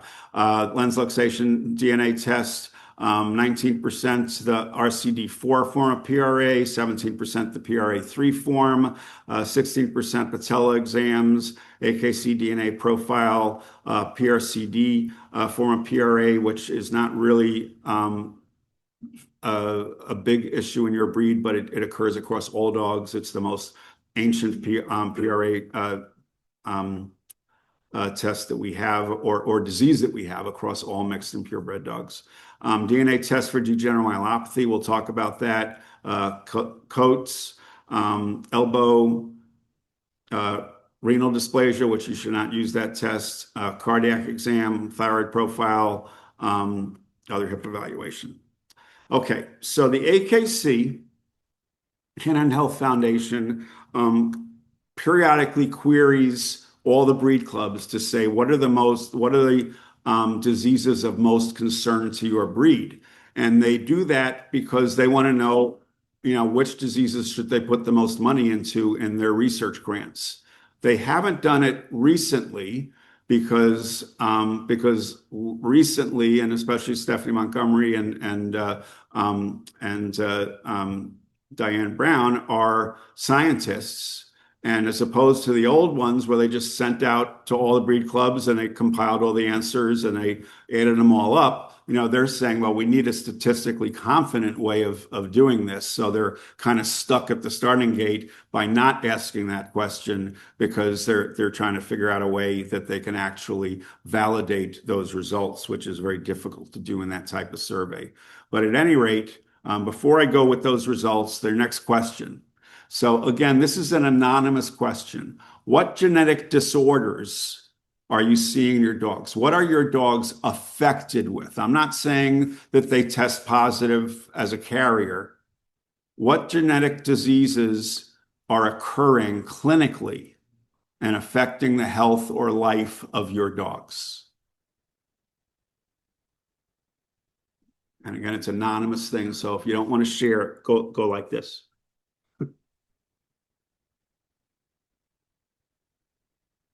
Thyroid, okay? Hypothyroidism, autoimmune thyroiditis, cancer, okay? Pituitary dwarfism, all right? Which when the article first came out, and I'm going to go over all this stuff, they didn't even know whether this was just a kindred or whether this was a breed-wide issue, but obviously, it is something that is spread in the breed. Nothing, good for you. Thyroid, hopefully your eyes are open if you're saying nothing. Late onset heart disease. Low frequency in the breed, so that's a good thing. But if you've got it, and you got to deal with it. Anything else? Okay, so let's look at the data. So these are the top 10 canine health concerns based on the AKC Canine Health Foundation across all breeds. The last time that they did this, which is a little while ago. Okay, hip dysplasia is now number 1. PRA, when they first did this 20 plus years ago, PRA was your number 1 concern because so many breeds had PRA. Of course, there's many different types of PRA, as you know. But since the genetic tests have come along, that's just about dropped off the list because it's no longer a big concern. You got to test for it. Hip dysplasia has always been up there. Epilepsy's always been up there. Allergies has always been up there. Hemangiosarcoma as your first of the malignant inherited cancers of dogs. Autoimmune thyroiditis. Lymphoma as the second of your malignant inherited cancers. Gastric dilatation or bloat. Patella luxation, slipping kneecaps. Cruciate ligament rupture. And so I'd say, wait a second. That's an injury, but there's actually a genetic predisposition for ACL rupture. And we haven't, and there's a lot of research going into it as to what that could be. There's a lot of things we do know about it. For a little while, one researcher was saying, I think Lyme disease creates inflammation in the joints and predisposes, and now they know that that doesn't occur, that was not correlated. But there is an inherited aspect of it. It's probably structural, probably has to do with angulation. And if you rupture one cruciate in one knee, the liability of rupturing the second one is very high. Inflammatory bowel disease, the next 20, cataracts, osteosarcoma as the next of your malignant cancers, atopic dermatitis or atopy, which is the number 1 cause of allergies. So in actuality, that should be much higher on the list. Elbow dysplasia, immune-mediated hemolytic anemia, cardiomyopathy, and most of the cardiomyopathies in breeds are very breed specific. So each breed has its own genetic form of cardiomyopathy. But when you add them all together, there are a lot of cardiomyopathies out there. Progressive retinal atrophy, now down to 17%, down to number 17. Mammary tumors, retained testicles, mitral valvular disease. So those were the top 20 the last time the AKC Canine Health Foundation asked the question. Okay, so analyzing the 2022 online OFA Tibetan Terrier Health Survey. What is the overall health of this dog? 57% of you said excellent, 29% good, 10% fair, 2% poor, 2% bad. So that's pretty good if 70, 80, 6% of you feel that your dog's health is good or excellent. So that's a good thing there. The average age of the dogs in the health survey peaks at about 6.9 years. So you're looking at data reflecting these numbers. So if you're looking at old age related issues, it's not going to be as highly populated for those things. So that's your average age. Also, you indicated on the surveys whether your dog died or not. And so the age of death in the health survey was 8.9 years of age. And so that is a little bit lower than what we would like to see. But there are certain things in there that cause a dog to die younger than it would be of, quote, old age. So these are just the statistics from your health survey results. Cause of death, and this is the reason why that number is lower than we expect. Cancer, 40. So this is of the dogs where the owners said, my dog died. What did it die from? 42%. So I'm not saying 42% of Tibetan Terriers have cancer. I'm saying that 42% of the dogs that died in the health survey, the reason for death was cancer. So certainly a high frequency issue in your breed in terms of cause of death.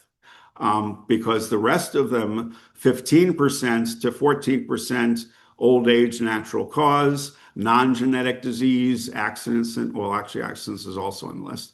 Organ failure, another age-related thing. Other, a genetic disease or illness, 6%, unknown, accident, 2%, parasitic or tick-borne disease, 1%, bacteria or virus infection, 1%. So it does show us that cancer is a major cause of death in your breed based on the survey results. Has this dog had significant health issues? 1/3 of you said yes, that your dog has a health issue, which is not surprising. I mean, it could be allergies. It doesn't mean it's a fatal or a super serious health issue, but your dog's health is not excellent, okay? Very few of us would say our own health is excellent, especially as we get older.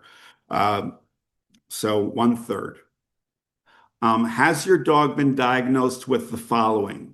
Allergies is number one at 16%. And I always want to see that because allergies is the number one inherited disease of all dogs. If I see a health survey that says allergies is 3%, then I know that I can't really trust the data that well because they're not answering the questions correctly. Cancer at 14%. So again, high number there. So this is not just dogs that have died, but in general, a cancer diagnosis in a dog, even those that are living. Eye disease. So then you got 7 to 8%, even 6 to 8%. You've got eye, skin, orthopedic, heart, GI, dental, endocrine. So all lumped in that category, which is not unexpected. Temperament, 5%. Kidney, bladder, 5%, hearing, 5%. Okay, so hearing should not be in the same category, high category in most breeds, but that is an issue in your breed. Neuromuscular, 4%, immune system, 4%, and then you've got the low ones, respiratory, reproductive, liver, and blood lymph at low frequencies in your breed. I'm going to mention hearing right now because I don't have a specific slide on hearing, mostly because my slides were based on test results or survey results or published results. And there is not a lot written specifically on the Tibetan Terrier in terms of hearing issues, but certainly you do have a breed-related elevated frequency issue with hearing.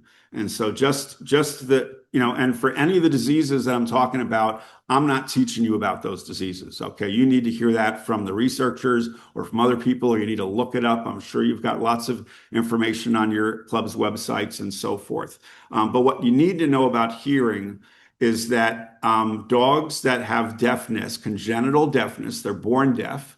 There are a couple of breeds that have later onset deafness, Rhodesian Ridgebacks, and a couple others that actually comes on a little bit later, which is kind of a weird thing. But we're talking about born deaf. They can be born bilaterally deaf, but they can also be born unilaterally deaf, only deaf in one ear. And in every breed that has congenital deafness, the unilaterally deaf dogs far surpass the number of bilaterally deaf dogs. It's almost like comparing carriers to affecteds, but it's not that type of relationship. But unilaterals far exceed bilaterals. It's extremely difficult for anyone to identify a unilaterally deaf dog as having a hearing problem. Now, some breeders that have bred deaf dogs and have experience and exposure with it can say that one's deaf in its left ear, okay, because they have the experience. And especially when they sleep with the right ear down and the left ear up and they don't respond. And if they sleep with the left ear down, the right ear up, they do respond. They can kind of figure some things out, but most of us can't find that out. The only way you can find out is through bear testing, brainstem audio evoked responses. Those can be done on puppies, okay, before you sell them, before you decide who's a breeding dog and who's not a breeding dog.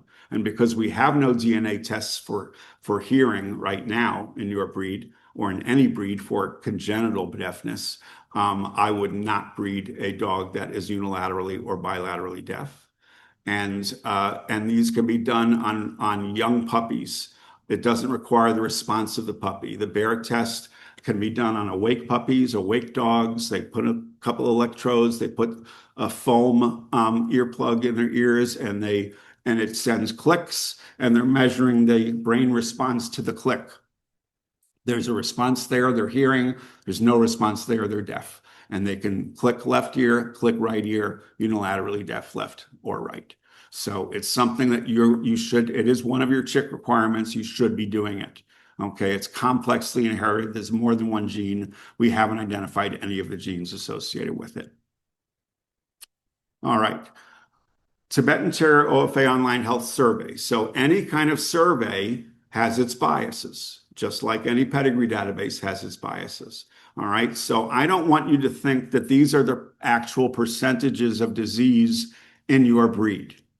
But in a well filled out survey of 686 Tibetan Terriers, which is not a populous breed, so that's a lot of dogs, okay, the relative frequency of the listed disorders is probably going to be fairly correct. So allergies being, so that's what I will say. So the ones that are at higher frequency are generally going to be at higher frequency, although at different numbers than the lower frequency ones. The next thing I'll tell you is that food allergy being number one on your list is wrong. That's false. Okay. Most owners and breeders, if they have an allergic dog, they think their dog has a food allergy, when in actuality, less than 5 to 7%, based on the research, of dogs that have allergies actually have a food component to their allergies. Why do we think our dogs have food allergies? Because the food companies have been so great in terms of designing foods for allergic dogs that minimize the allergic response, that you think all of a sudden, I changed the food on my dog and it's no longer allergic. Aha, it's food allergic. But allergies to proteins in the food is actually at a very low level across all breeds.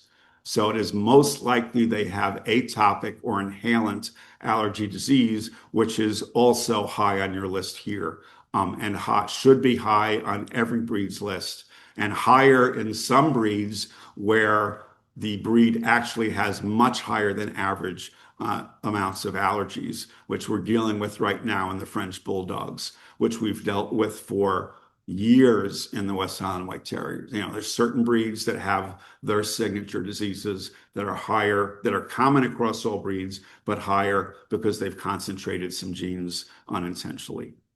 Contact allergy, I don't know what to say about that. Retained deciduous teeth, periodontal disease, heart murmur. chronic ear infection, which is most likely allergy. If you have recurrent ear infections, it is most likely an allergic response to the bacteria and/or yeast in the ear. And the ear is just the skin folded up inside a little canal where there's increased moisture and decreased oxygen, and yeast and bacteria love that environment. Okay, so that's why you get chronic ear infections in allergic dogs. Senile or old age-related cataracts, inflammatory bowel disease, lymphoma, and autoimmune thyroiditis at 3%. So all those are grouped together. Your 2%ers, bilateral deafness, congestive heart failure, hemangiosarcoma, B-cell lymphoma, because lymphoma was a little bit higher, but now we're specifically looking at B-cell. There's also T-cell lymphoma. There are a couple of different forms of lymphoma. Mast cell tumors, degenerative valve disease, which is interesting at 2% because you've got heart murmur at 4%. A heart murmur is degenerative valve disease. Okay, it's a leaky valve causing turbulence as the valve closes, and that creates a murmur. But unless someone told you that that's degenerative valve disease, you're not putting it down in the survey. Non-seasonal allergies. Seasonal was highest on the list. As a veterinarian, a dog comes in itching and scratching and showing signs of allergies. The first thing I look at is prior years. Was it spring allergic before? Was it, allergic at all before? And if I see it's a spring itcher or a fall itcher, I know that we need to treat this as an episode. If I see they come in the spring, they come in the fall, they come in the winter, and they're year round, then we need to treat it as a year round disease. Even though what they're allergic to is specific to the season. So right now, trees are busting out all over the place. Tree allergies, grasses are right behind them. Okay. In the summer, we're going to have our weeds and ragweeds. In the fall and the winter, we close our houses up. We're going to get our dust mites. We're going to get our molds. And then in the spring, we get trees and grasses again. So if you're multi-seasonal, you're most likely allergic to more than one thing. And most allergic dogs have the propensity to be allergic, and you're going to usually be allergic to more than one thing. Arthritis, patelloluxation, flea allergy, kidney failure. And then your 1%ers here, colitis, mammary cancer, squamous cell carcinoma, mitral valve disease, arrhythmias, which is different than murmurs and mitral valve diseases. That's an abnormal heartbeat. Juvenile cataracts, one blue eye, missing teeth, congenitally missing teeth, it should be. Unilateral deafness, diabetes, which is interesting that you've got unilateral there lower than bilateral, but all the science tells us you've got more unis than you've got bis. So you're just not recognizing your unilaterally deaf dogs unless you're bear testing. Diabetes mellitus, which is an increased frequency in your breed based on the scientific data. Underbites, epilepsy, skin yeast infection, hip dysplasia, low on your list. And I'll show you the data that says, yes, that is correct. Skeletal vertebral abnormalities of the spine, torn ACL, pancreatitis, Cushing's, and Addison's disease. So that's the answers from your 2022 health survey. So as I said, I did your health seminar in 2009 and analyzed the 2009 OFA health survey. So I'm sorry, one more slide. Behavioral issues, all at 1%. Fear of noise, fear of storms, separation anxiety, biting people, protective of owner, aggression to people, aggressive to dogs in the household, shyness to people, aggressive to all dogs. Those all came in at 1% on the health survey.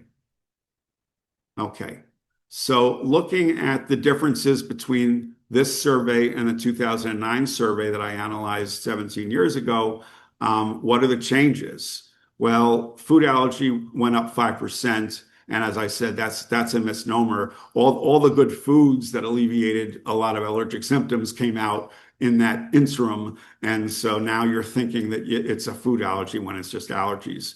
Seasonal allergies have actually gone up by 3%. So you definitely need to pay attention to allergies. If you've got a dog that requires veterinary intervention to treat its allergic reactivity, hot spots, other allergic symptoms, then you need to put that on your list when you're considering breeding your dog. Okay, that is a negative because that's a genetic disease. It's the number one genetic disease of all dogs is allergies, and you need to treat it like that and look at it like that. I'm not saying eliminate that dog from breeding consideration, but it's got to be on the list and it's got to be outweighed by the other qualities of that dog. It has a genetic disease. Heart murmur is unchanged. Chronic ear infections went down 1%. So it's interesting that your allergies went up, but your chronic ear infections went down a little bit. Old age cataracts unchanged. Inflammatory bowel disease went up. Lymphoma went down by 1%. Hypothyroidism unchanged. Deafness unchanged. Congestive heart failure went down by 1%. Arthritis went down by 2%. Patella luxation unchanged. Mammary cancer went down. Juvenile cataracts went down. Hip dysplasia went down significantly, and we have the data to show you that that is correct. Vertebral abnormalities unchanged. Aggressiveness went down. Separation anxiety went down. Fear of noise went down. Fear of storms unchanged. So your behavioral issues, which have a genetic basis, absolutely, you've improved upon in those 17 years. So that is a good thing. Okay, let's talk about specific disorders in your breeds and your breed. And I'm putting them approximately in frequency order. All right. And so the purpose of me putting hypothyroidism at the front of the list is specific. Okay. And again, allergies is higher than that, but I don't have genetic tests for allergies. We don't have true percentages or published data on allergies. So I can't talk anymore about it, but we have data on thyroid testing. So hypothyroidism is autoimmune thyroiditis. It's a genetic disorder where it's an autoimmune disease where the dog produces antibodies against its own thyroid gland. It is not just thyroid responsive conditions, because we know in some dogs, if you have certain conditions and you supplement them with thyroid hormone, you can improve those conditions. The reproductive specialists know that infertility can be improved. Handlers and breeders know that you can, if a dog has a poor hair coat and you put them on thyroid, you can improve their hair coat. Not that that's something we recommend doing, because that's not a benign thing to do to supplement a normal dog with thyroid hormone. But we're talking about a diagnosis of autoimmune thyroiditis, which means you have measurable antibodies, measurable thyroglobulin autoantibodies in a thyroid profile. So it's not just running a T4 test, it's running a full thyroid profile with thyroglobulin autoantibodies, free T4, and a TSH level, thyroid stimulating hormone, which if you're actually hypothyroid, your pituitary should produce thyroid stimulating hormone to tell the thyroids to produce more thyroid hormone, which means that TSH should be elevated in an affected dog.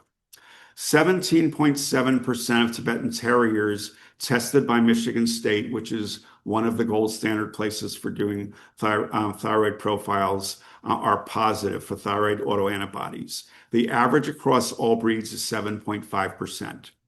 9.5% of your dogs of Tibetan Terriers are equivocal, which means that they don't have high autoantibodies, but their TSH levels and their free T4 levels are, free T4 is low, TSH is high. So it's a questionable diagnosis.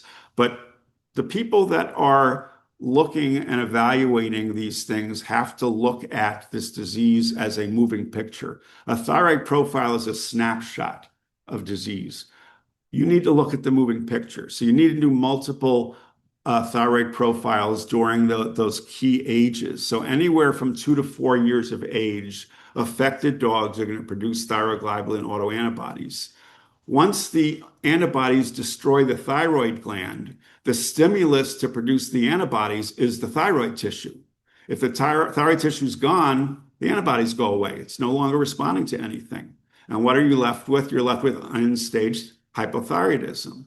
Low T4, high TSH, no autoantibodies. That gives you an equivocal test response. So you need to look at the age of the dog.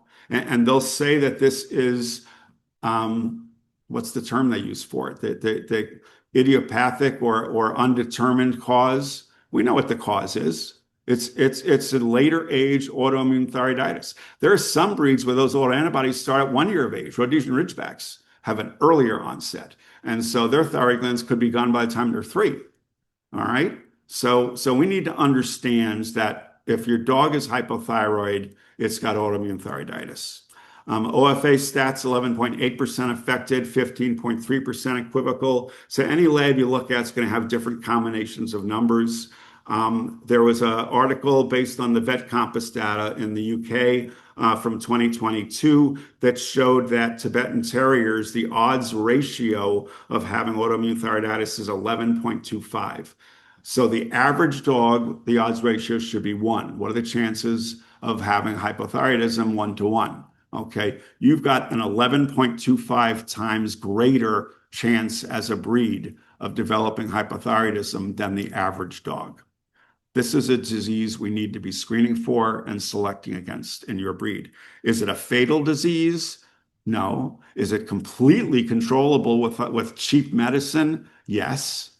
But you still don't want to propagate it. You want to screen. Is it the most important thing on your list if you're testing for lots of things and it's not allergic and it doesn't have hip dysplasia, doesn't have any of the DNA tests for genetic diseases, is a great dog, a quality dog. Do you breed that dog? Yes. But you breed it to a dog that doesn't have hypothyroidism and who doesn't have close relatives. So with these complexly inherited diseases, we need to look at the family around that dog to determine the genetic risk of that dog carrying liability genes. And we'll talk about that before we finish today. Okay, eye diseases. Normal, 77.9. So this is based on 678 eye examinations on Tibetan Terriers between 2020 and 2024. Now, if you've had your dog's eye examined more than once, it's included as multiple examinations. Okay, they're not differentiating each dog in here, but we need to average it out. So 10.5% of dogs examined by an ophthalmologist have a significant cataract. And the ophthalmologists do not recommend breeding any Tibetan Terrier with a cataract, with lens luxation, retinal atrophy, RCD4, PRA3, or ceroid lipofuscinosis. Do not breed those. There are other inherited conditions that are less intense of a disease process that they call a breeder option. So it's your choice whether you breed or not, but it's not really affecting the vision of that dog. If we move down to cataract significance unknown, 5.8%, that is a garbage can diagnosis. That is your ophthalmologist trying to keep you happy so you keep coming back to get an eye exam. Okay? It's got nothing to do with the science. A cataract is a cataract. All right? Some of them say, well, this breed typically has an anterior cortex cataract, and this one's a posterior cortex cataract. I'm not sure what the significance is. It's a cataract. It's significant. Okay, so really we need to add the 10.5 to the 5.8 if you're really going to consider what's the frequency of cataracts. Persistent pupillary membrane, lens foci, 3.4%, rarely causes vision problems. Iris to iris PPMs, 6.9%, rarely causes any vision problems. Is it inherited? Yes. Does it vary by breed? Yes. In some breeds, in the Basenji, even an iris to iris PPM is significant because it moves with significant eye disease and vision altering disease. So in those breeds, any PPM is a do not breed, whereas in most other breeds, PPMs are just an incidental finding. Punctate cataracts are your most frequent, which means it's just a pinpoint cataract, and 2.8 in the anterior cortex, 1% in the capsule. Dystogiasis is abnormally placed eyelashes, and corneal dystrophy is a degenerative problem of the surface of the cornea that causes a cloudy artifact on the cornea. Also a breeder option in your breed. There are some breeds where that it's as simple as autosomal recessive Siberian Huskies. And so you do not breed those, but they also, I'm pretty sure, have a genetic test for that now. Okay, patelloluxation. So some of the OFA data, you need to recognize how it's being sent in and how you judge it. So patelloluxation, you're going to your vet and you're saying, I need a patella examination for OFA, and they're going to fill out the form and they're going to say normal or it's going to say abnormal. And then you have to choose whether you mail that in or not, right? So those, and the same thing with heart, with the basic heart disease or congenital heart disease. There's an advanced heart examination form now that needs to be done by a boarded cardiologist or internist, and all of those get sent in like the eye exams, regardless of whether you have it sent in. So the accumulated data for your breed accumulates in the stats, even though your dog is not listed as affected by those things on the OFA database unless you send it in or that you check off for release of abnormal results. And the other thing about the OFA that I will tell you is for those examinations that do not require the OFA to do internal testing, a hip evaluation by 3 and actually 4 radiologists, a thyroid profile test that is forwarded to the laboratories, or the DNA testing that they do. Any others that where they're just accumulating the evaluation you send in and putting in the data, if it's affected, you don't need to pay the OFA fee. All right. So I don't know if you realize that or not. Affected individuals are entered into the open online database if you send it in for open reporting at no charge. So you don't need to pay the fee for that. Patelloluxation, your number, in spite of that, you're number 44 out of 168 breeds based on 362 evaluations. You've got 4.7% affected, most of them, all of them grade 1s. So the thing you need to understand about patelloluxation, grade 1, grade 2, grade 3, grade 2 and grade 3 are the most severe and cause the most arthritis. Grade 1s are rarely cause arthritic changes except until late age. And in most dogs that are affected in late age, they're going to become grade 2s or grade 3s. So it's something you shouldn't ignore, but again, it's at lower frequency in your breed. Hip dysplasia. So this is where you rank 175 out of 210. So all these rankings, this is where you don't want to be number 1. Hey, we're number 1. No, you don't want to be number 1. Okay. You want to be number 175 out of 210 based on 4,897 Tibetan Terrier radiographs, 93.8% normal. One thing we look at the OFA is the percentage of excellence versus the percentage of dysplastics, because excellence tells us what percentage of the population has perfect hip conformation. The average for all breeds is 15.7% excellent. Your breed has 31.9% excellent, twice that of the average breed. The average breed has 11.4% dysplastic. Your breed has 5.6%, half the dysplasia of the average breed. So you guys are doing really good with your hips. And your hips weren't always this good. I'm going to show you the trend. Okay. You used to have more hip dysplasia, but you've done a really good job in monitoring and selecting against it. And again, and your 56.3% goods, only 5.6% fares. Your fares and your good, in a lot of breeds, your fares and goods are almost equal. Okay. So you've got far more goods and excellence than fares. And so that's a really, really good trend right there. And again, in all breeds, milds outnumber your moderates and outnumber your severely dysplastics, but you've got low numbers.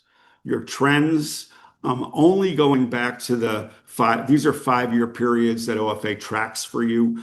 So only going back to the 96 to 2000 period where you had 4.9% dysplastic and 32.7% excellence. Your numbers are going down in this 5-year period. Your excellence have consistently gone up. Your dysplastics, you had one blip here where it went up and then it went down again. But your trending is really, really good. You're doing a good job. Elbow dysplasia.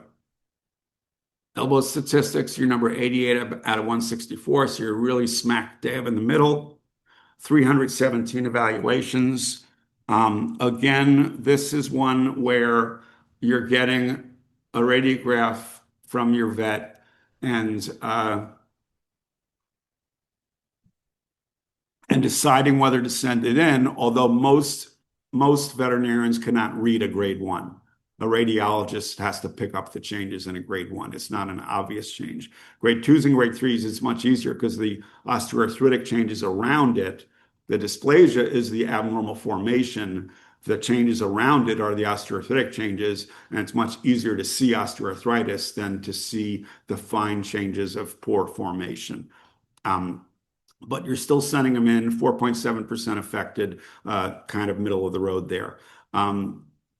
Again, elbow dysplasia, grade 1s do not tend to progress and do not cause lameness or disease. So you're saying, why should we even? And there are countries, breeds and countries in Europe that have high frequency of elbow dysplasia where they're saying, just ignore grade 1s. And to some extent, because they have high frequency disease, they should breed grade 1s if it's a quality dog and try to work to a normal dog. But ignoring them passes on the frequency of liability genes. So what grade 1s tell you is you're accumulating liability genes for elbow dysplasia. And if you ignore that, you accumulate enough of them, it turns into painful grade 2, grade 3 disease. Heart statistics, again,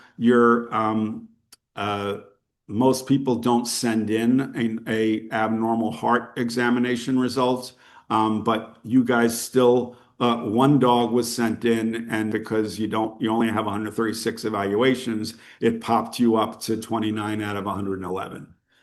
We now have the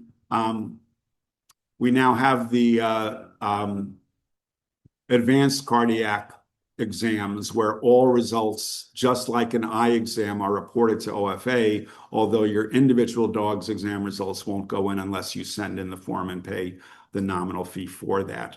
But because you don't have severe heart disease in your dogs, a general cardiac exam is fine for your guys, and most of them are normal.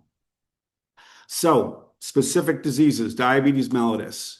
So published studies show that Tibetan Terriers are one of 3 breeds with the highest risk of developing diabetes mellitus, which is sugar diabetes.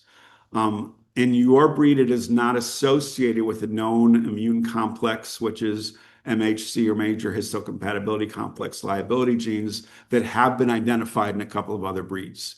And that's the same with other breeds too. Some breeds, it's linked to a combination of MHC genes that is a signature for autoimmune disease. In your breed, it's not related to that. So you've got no data, no testable genes right now. It's a complexly inherited disease. The odds ratio of Tibetan Terriers developing diabetes versus all other dogs is 10.4 times. So it's a higher risk.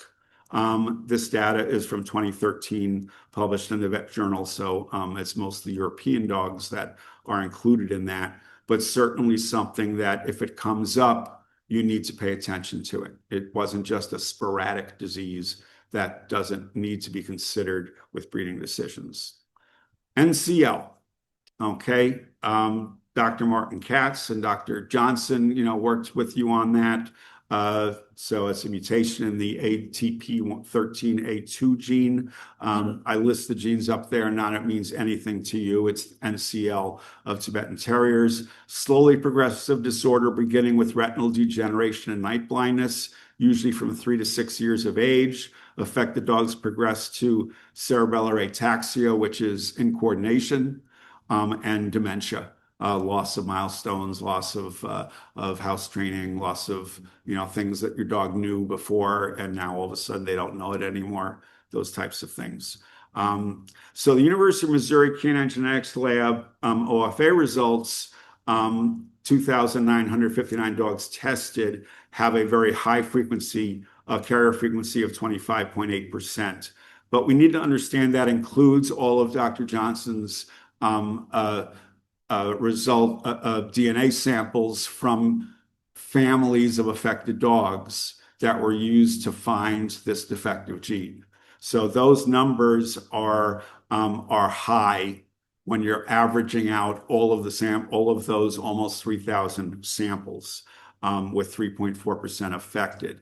If you look at the OFA testing, which is the samples that you guys are sending in, so certainly in the first year of testing, all of the samples, that came in for research were included there, and you've got your high percentages of affected and carrier. But then as we work down the list here, these are the current breeding dogs, and you're seeing much lower numbers, and then you're seeing years without affecteds.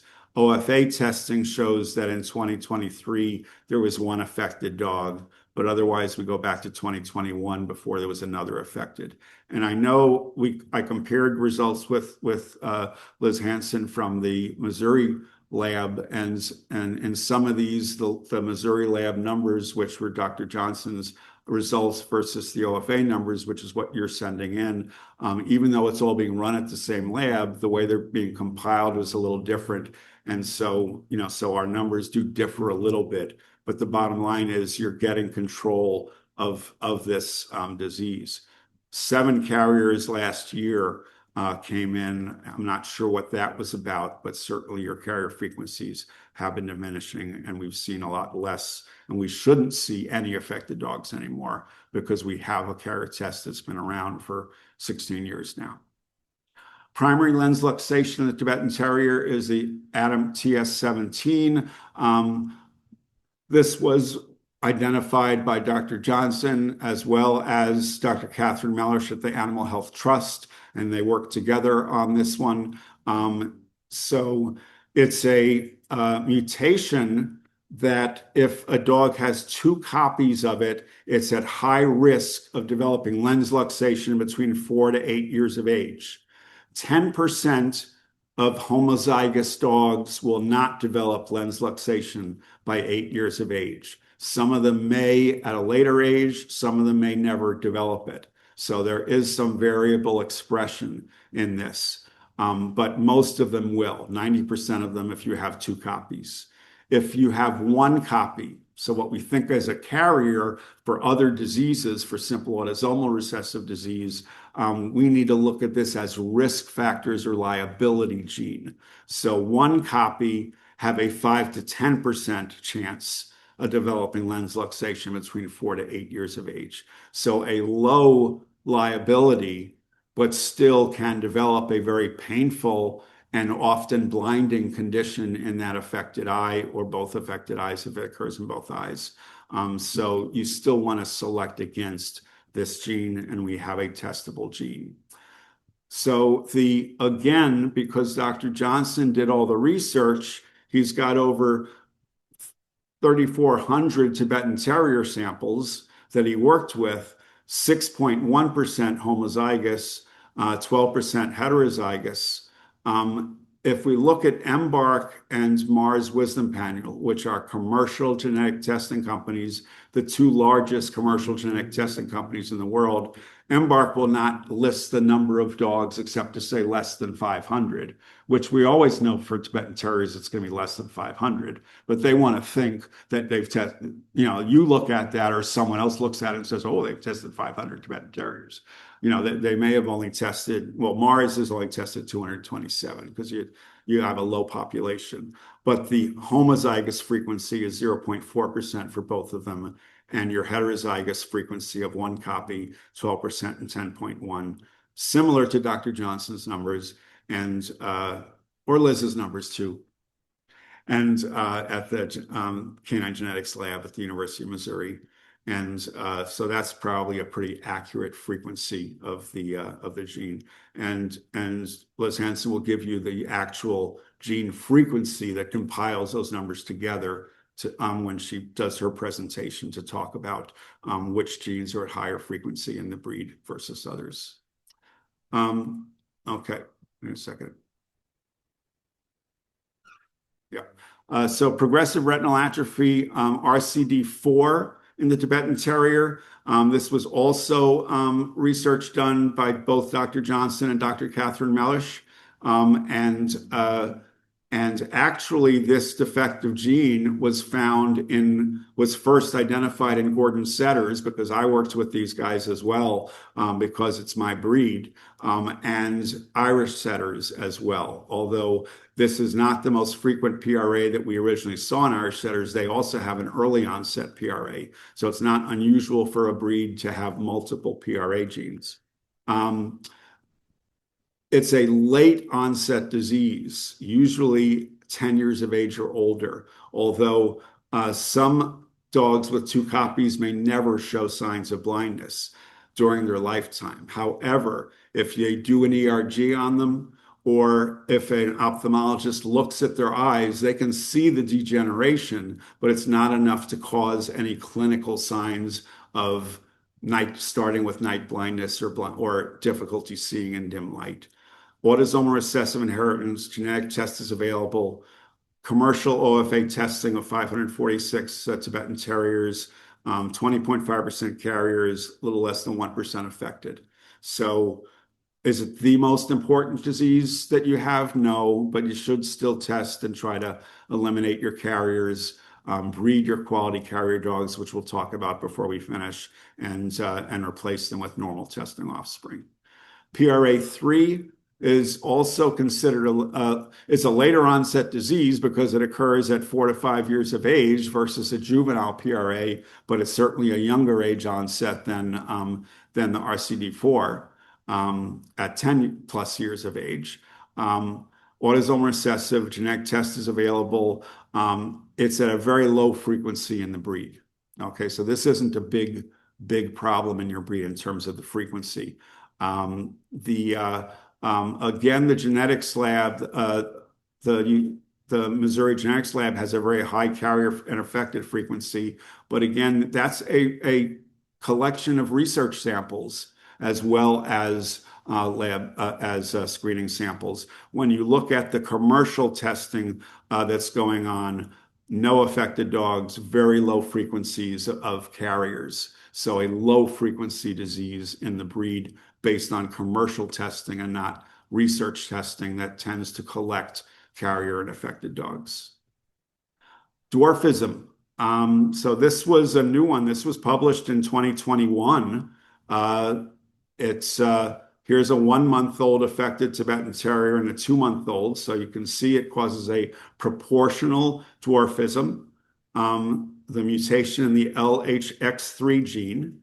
This is pituitary dwarfism, and we know this as a defective gene in German Shepherd dogs. This was identified. This is one of the early genes that was ever identified by John Fife at Michigan State University over 20 years ago. And it turns out you guys have the exact same mutation. So somewhere in the background, a original dog with the mutation passed that on to both German Shepherds and to Tibetan Terriers. Significant smaller stature, soft, woolly, puppy-like hair coat that never, turns into adult hair coat, and potential early death. It's autosomal recessive. The original study showed that 13 of 31 Tibetan Terriers were carriers, or 42% in the research population. OFA testing of 83 dogs now shows 9.6% carriers, 0 affected.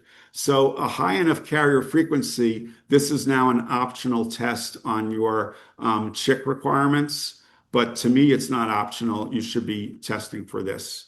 And hopefully we get these commercial companies to put together Tibetan Terrier panels, or at least even in their general paneling, to include all of your tests so you don't have to go multiple places to get all your DNA testing done. Lastly, I want to talk about two diseases, degenerative myelopathy, especially since this is one that was worked on by Dr. Johnson and in the lab, and Dr. Joan Coates and in the lab at University of Missouri. And we have different opinions about this disease, and we're allowed to have different opinions. As a clinical geneticist, and I'm actually an expert on this disease because I worked with Dr. De La Junta at Cornell on this disease from the early to mid 70s onward. It's a later age onset of progressive spinal cord degeneration, starting with weakness and incoordination in the hind legs. All breeds of dogs and mixed breed dogs carry the SOD1 liability mutation for degenerative myelopathy. So, you look at the frequency of that mutation in mixed breed dogs and in purebred dogs in general, it's at a high frequency. It is now the third, it used to be the highest frequency genetic variant across all dogs. It's now the third highest frequency variant because there's two other genes for, other disease liability variants that have now surpassed it in frequency, but it's still a high frequency disorder. Some breeds have over 90% homozygosity for this liability gene, and virtually no affected dogs in those breeds. Sporadic cases, and what we need to understand is sporadic cases of degenerative myelopathy can occur in any breed or in any mixed breed dog. Okay, in humans, almost all Lou Gehrig's disease or amyotrophic lateral sclerosis cases are personal mutations. They are not familial inherited. They're personal mutations that cause the disease. The SOD1 liability gene is required for DM to develop, but other mutations are also necessary. And if we see sporadic cases in any mixed breed or purebred dog, they are likely due to personal mutations and not breed-wide mutations causing breed-wide disease. The majority of clinical cases occur in only a handful of breeds, and the vast majority of affected dogs, as a clinician, are boxers and German Shepherd dogs. Now, I know that at Missouri, they're being sent all of the other affected dogs. And so the kindreds of affected dogs in 7 other breeds, the Chessies, the Ridgebacks, the Borzois, the Bernese Mountain Dogs with 2 different mutations, the Chesapeake Bay Retriever, I have to look at the list to come up with all of them. There is familial disease in those breeds as well. But primarily as a clinician throughout my lifetime, it's all boxers and German Shepherd dogs and sporadic cases of any breed that you would see. Oh, Pembroke Welsh Corgis and Cardigan Welsh Corgis as well. While there could be sporadic documented cases of DM in Tibetan Terriers, and the last time I spoke to Dr. Coates, she had said that they had not had any histopathologically confirmed Tibetan Terriers. I don't know if that's still true or not. But the frequency of the mutation in Tibetan Terriers and many breeds is extremely high, and selection against it would be a significant genetic diversity limiting action by breeders and by your breed. So it's a poor predictor of disease liability. The testing is showing, even in the commercial testing, EMBARK carrier frequency 21.9%, at risk homozygous 2.3%, OFA testing at risk 15.8%, at risk at University of Missouri 26%. The original study published from Missouri 18.8%, and look at the high carrier frequencies. This does not occur as a breed-specific hereditary disease in your breed. You should not be testing for it unless you have clinical signs of disease and need to rule this out or in, and it should not be used for selection. And this is where myself and the genetics lab differ, but I'm talking about risk. I'm talking about a small population breed, and anything that limits the genetic diversity of your breed really shouldn't be done if it's not really making a big difference in disease expression. And lastly, the chondrodystrophy risk gene or intervertebral disc disease gene. A risk variant has been identified at UC Davis, causing a short-legged stature and associated with increased risk of an intervertebral disc disease in some breeds. Many short-legged breeds are fixed for the variant, but have low frequencies of intervertebral disc disease. So again, 100%, almost 100% of the breed is homozygous for this, and they have 2 to 5% frequency of intervertebral disc disease. Many breeds have low frequency of the variant, but it is not correlated to dogs affected with intervertebral disc disease. So do the 5% of this breed that have that variant and are homozygous for that variant have higher frequency of disc disease? No. Okay, so we know that it's a liability gene. We know there are other genes that are involved. If you have intervertebral disc disease in your dogs and you're homozygous for this risk allele or even heterozygous, I would probably select against it. But those are the only individuals that I would recommend using this test for.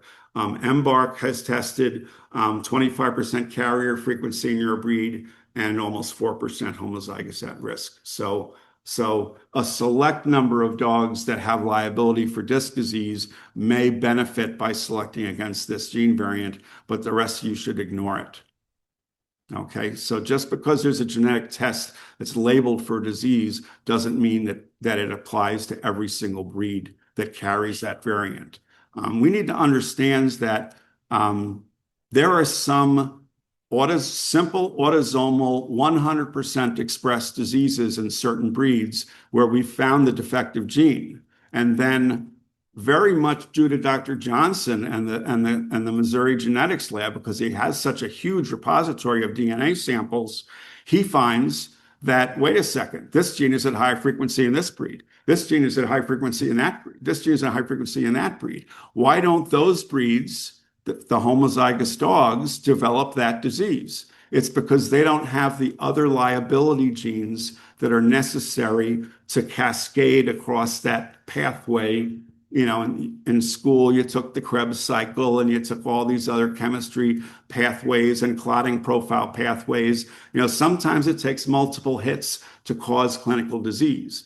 And homozygosity for one gene doesn't cause that disease if you don't have the background of the breed being homozygous for other liability genes that make it a simple autosomal recessive in that breed and not a disease liability gene in other breeds. We need to understand those things about genetic tests and genetic diseases.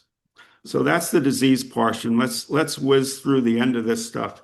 I'm probably going to go about 5 minutes over on this. Responsibility. What is the textbook or the dictionary definition? Duty, obligation, burden. What is the obligation for breeders to do genetic testing? You are breeding dogs. There are available genetic tests, whether they're DNA tests, whether they're just screening tests, hip x-rays and temperament testing and so forth. Breeders are the custodians of their breeds and their gene pool. As veterinarians, we take an oath, the Hippocratic oath, above all, do no harm. This is an oath that you guys have to take as well. You need to use genetic tests for the best interests of your breed. What is the expectation of the general public? This used to be a funny picture before COVID. At one point, I Googled general public because I wanted to go along with the statement, and this is one of the pictures that came up for general public. And I'm like, what? But the expectation of the general public is that quality control for genetic disease is being done by breeders. So they think if you're a breeder, that every breeder is doing genetic disease control, and they're not, okay? And some of you are not. So you need to recognize what our responsibilities are. It's the ethical responsibility and obligation of all breeders to perform the available required pre-breeding genetic health tests on prospective breeding stock prior to any breeding. So OFA health, one of our mottos is health tested parents for healthier puppies. If you're not breeding healthy parents, you can't have an expectation of healthy puppies. All genetic disease cannot be prevented. However, we have the knowledge and the tools to improve the genetic health of puppies. So therefore, who is a responsible breeder? This puppy thinks he's a responsible breeder. Okay. Who's a responsible breeder? It's one that does genetic screening. If not, you need to find a different hobby or profession. Okay. If you're not going to do a good job as a breeder, you need to find something that you can actually do a good job at. Find something that you can do a good job at. Because if you're not doing genetic screening, you are not doing a good job as a breeder. Many health tests can be performed during an examination with your veterinarian or obtained inexpensively at local health screening clinics. So lots of clubs put up screening clinics. You can get your DNA test done. You can get your hips done. You can get your eyes done. You can get your heart done, all combined because they do these multi-test screening clinics. A lot of these are listed on the OFA website on their clinics page. It shows you where they are and what the dates are. But the best place to go if you're looking for screening clinics is this cavalierhealth.org website. They compile every single screening clinic in the United States and Canada. It lists the dates, the locations. If you run over it'll show you what's being tested, hearts and eyes and whatever else. If you run over it, it'll with your mouse, it'll show you who to contact to register, who's doing the exams, what the cost of each exam is. It's a one-stop shop to get your health screening done. So managing genetic disease, I'm not sure what this dog is managing. So with recessive genes, if you have a test for carriers, you breed your quality carrier to a genetically normal mate. You will not produce any affected dogs, and you want to replace the carrier parent with a genetically normal offspring and select against carriers for breeding. Okay, you don't want to increase the frequency of carriers in the population. So test and replace. So this is, and this was a big surprise, in terms of genetic counseling to a lot of veterinarians and even breeders. But the bottom line is, if you don't have a genetic test, it doesn't matter what you do, you're not going to make a big difference with genetic disease. If you have a genetic test and everyone says, I'm not going to breed a carrier, I was going to breed this dog, but it's a carrier, I can't breed it. You are detrimentally affecting your gene pool on something you can get rid of in one generation and never produce an affected dog. So if it's a dog that you already considered was to be used for breeding, a carrier test result should not change that. If a breeder was planning on breeding an animal prior to receiving a carrier test result, the proper response is to breed it to a normal and replace it with a quality normal offspring. And Dr. Paula Henthorn from Pennsylvania has this quote. It's an excellent quote. For recessive diseases, simple autosomal recessive diseases, a direct genetic test should not alter who gets bred, only who they get bred to. So genetic registries, the Orthopedic Foundation for Animals, we were founded in the 60s, but we have now become the OFA because it's not just hip dysplasia and orthopedic diseases. We are the OFA, the Canine Health Information Center, which is CHIC.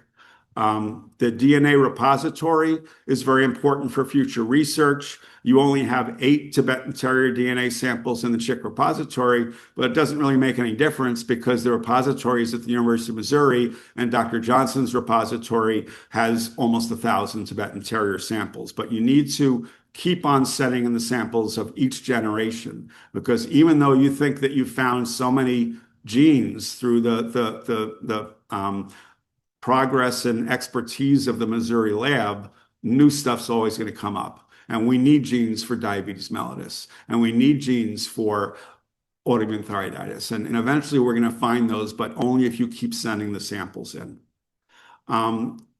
CHIC is the standard of care in health conscious breeding. Included disorders and means of diagnoses are determined by your national parent club. And the beauty of it is that animals receive a CHIC number regardless of normal or abnormal results. CHIC is not about normalcy, it's about health consciousness. It's about doing your due diligence to do your health screening. And as more testable disorders emerge, every individual is likely to carry some deleterious genes. So for Tibetan Terriers, hip dysplasia, either OFA or pen hip, an eye exam by an ophthalmologist, patella luxation, RCD4 PRA, type 3 PRA, a bear test for deafness. Okay, another big one that we need genetic tests for, but you need to be bear testing. This is a disease that occurs with enough frequency in your breed, you can't identify unis. It's the only way we can try to select against this disease is by doing bear testing. And the genetic tests for lens luxation, NCL, and NCL. Those are your requirements. Your optionals are elbow dysplasia, not high frequency in your breed. Thyroiditis, high frequency in your breed. I hate to lump in and say you got one more you should add or two more with dwarfism, okay? But in reality, if you're going to breed, you need to test for those because these are disorders that are occurring in your breed and that you have a test that at least gives you some information to not breed affected dogs, okay? And so that's why we need to do that. 381 Tibetan Terriers have achieved chick certification. I did a breed ratio of the number of dogs chick certified divided by the number of dogs bred for every single AKC breed through the 3-year period of 2015 and 2017. And your chick ratio was 3%.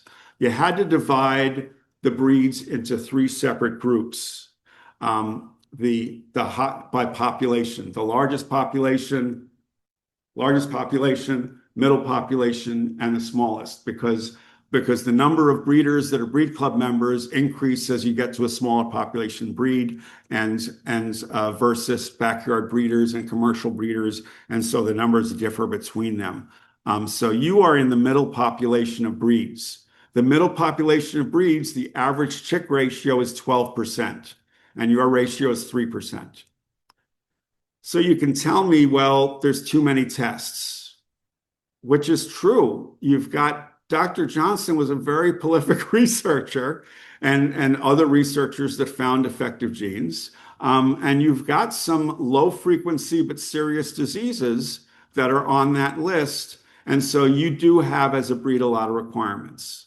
So because it's hard, is that an excuse not to do it? You know, most of those are once in a lifetime tests. Thyroid is not a once in a lifetime test. Eye disease, eye exams are not once in a lifetime tests. Heart disease isn't a big deal in your breed, so whatever. Thyroid, you have, to me, 2 thyroid samples, thyroid profiles, including thyroid globulin autoantibodies, 2 years apart between 2 to 6 years of age is going to catch over 90% of affected dogs by measuring thyroid globulin autoantibodies. So that's my minimal requirement for your breed.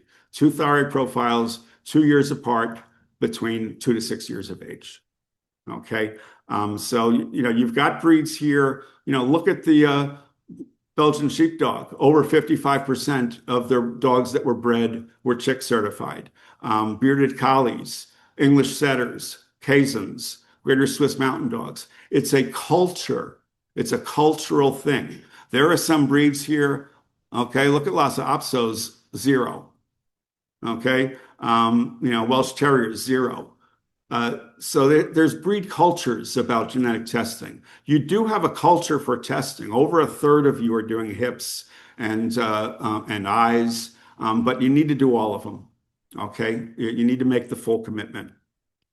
Bred by Heart is the AKC program. It's also determined by the parent club. Lo and behold, it's the exact same requirements. So I did pick one dog here just to show you some of the power of the OFA website. And so I picked Corsair's Secret Garden. She's a bitch. She was born in 2022. Anyone hear of this dog? Okay, so, and again, congratulations, I picked your dog. But I picked her because she's got all of her health tests done. I picked her because she was normal for everything. I didn't want to pick someone that was a carrier. Okay. But she has her chick number because she's completed all of her test results. She's got degenerative myelopathy on there. I'm not saying that's wrong, but just don't, if you've got, heterozygous or homozygous results for it, do not use that in your breeding decisions for your breed. And so you've got all that information there. But the beauty of the OFA website is, and again, you don't have a lot of hip dysplasia, so it doesn't tell you a lot with yours, but you can look through prospective dogs' test results and their families. So here is her combined hip pedigree. She's excellent. 8 siblings were done, 5 good, 3 excellent. Okay, her sire, 4 offspring were done, no siblings, but 3 good, 1 excellent. Her dam, 1 sibling was excellent, 9 offspring, 5 good, 4 excellent. And then here are your grandparents there. So this is the depth and breadth of pedigree normalcy that you need to look for any complexly inherited disease where we don't have genetic tests for them. So if you're looking at deafness, if you're looking at thyroid, if you're looking at diabetes mellitus, you need, it's not just is my dog normal, but are any close relatives affected to tell you, well, there's a little bit more increased risk in my pedigree for that disease. You should the OFA is a semi-open health registry. So you need to check off to release abnormal results. And I advise you and implore you to do so. And more and more breeders and breeds are doing so. We're somewhere between 25 to 30% of people doing hip radiographs are now checking off to release abnormal results. Because if you're using a dog for breeding and it's dysplastic or it had an abnormal result and you didn't check off to release that information, and you're using that dog for breeding, and then later on another breeder is breeding and all of a sudden that disease shows up and like, I didn't even know that disease existed in my line. And then who's the jerk then? All right. It takes a village. You all are a village of Tibetan Terrier breeders. You love your breed. It's your responsibility to report. You did nothing wrong that your dog is a carrier or has or is affected by a genetic disease. You want to produce healthy dogs. You don't want your competitors in the ring to have unhealthy dogs. You want to beat them, but you don't want them. I'm sorry. Just do it. Okay? It's important. As long as we keep problems secret, we will not be able to deal with them. Breeders need to be informed about the problems occurring in the offspring they produce. This is another one that I break up about. I don't care how prolific a breeder you are. You're the one that did your breedings. On the birthday of every litter that you have ever bred, you need to call up or email on the last contacts that you had on your owners and say, happy birthday. How is your dog doing? If you don't do that, you are no different from a commercial breeder that has no idea what they're producing. Okay, you are breed club members. You love your breed. You need to know what you're producing, and you need to know. And if something's gone wrong with their dog, they will be so happy that you contacted them to ask how their dog was doing. Okay, and you can commiserate with them. But it's something you need to know and need to do. They are not going to blame you for that. The days of stigmatizing conscientious health testing breeders who have produced dogs affected or carrying hereditary disease are over. I know that's a pie in the sky statement for me to say. Okay, so I'm now on overtime, but we'll be done in a couple of minutes. But really, it's the stigma is not reporting dogs that have genetic disease, is keeping it a secret. That's the stigma that's going to come back and bite you. Okay, it's not the stigma of reporting and saying, damn, I produced this, or I've got a carrier, and something you need to deal with. So if you have direct genetic tests of the genotype, you only need to know the results, the test results. Test your breeding stock. That's all you need to know. With phenotypic tests, linkage tests, or no test for carriers, you need to know about test results or carrier or affected status of their relatives to make decisions. Without tests for carriers, there are a couple of things you need to do in complexly inherited disease. You breed a higher risk individual, a quality higher risk individual to a lower risk individual. You replace the higher risk individual with its lower risk offspring, and then you repeat the process in the next generation. You breed, replace. You breed, replace with a high risk individual. You don't breed. You try to get away from that to lose that gene through the generations. And it requires an open health database. So with polygenic disease, identify phenotypic traits tied to the underlying genes. Breadth of pedigree provides the information on the possible range of genes that can be carried, and treat disorders as threshold traits, where a number of genes had to add up to produce the disease, and breed normal dogs from normal or mostly normal litters. So for hip dysplasia, for example, there isn't an OFA excellent gene, although there seems to be one in your breed.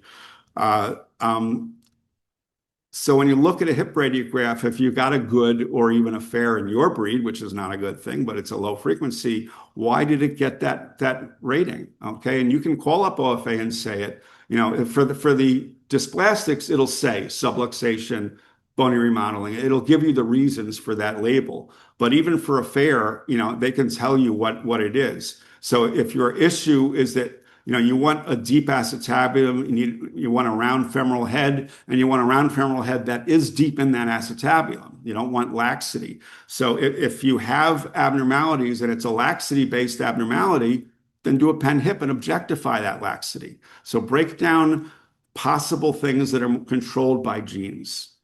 Depth of pedigree. A lot of people say, well, I have 3 generations of normal, you know, of normal dogs. But breadth of pedigree gives you more information on the genes that your dog can carry.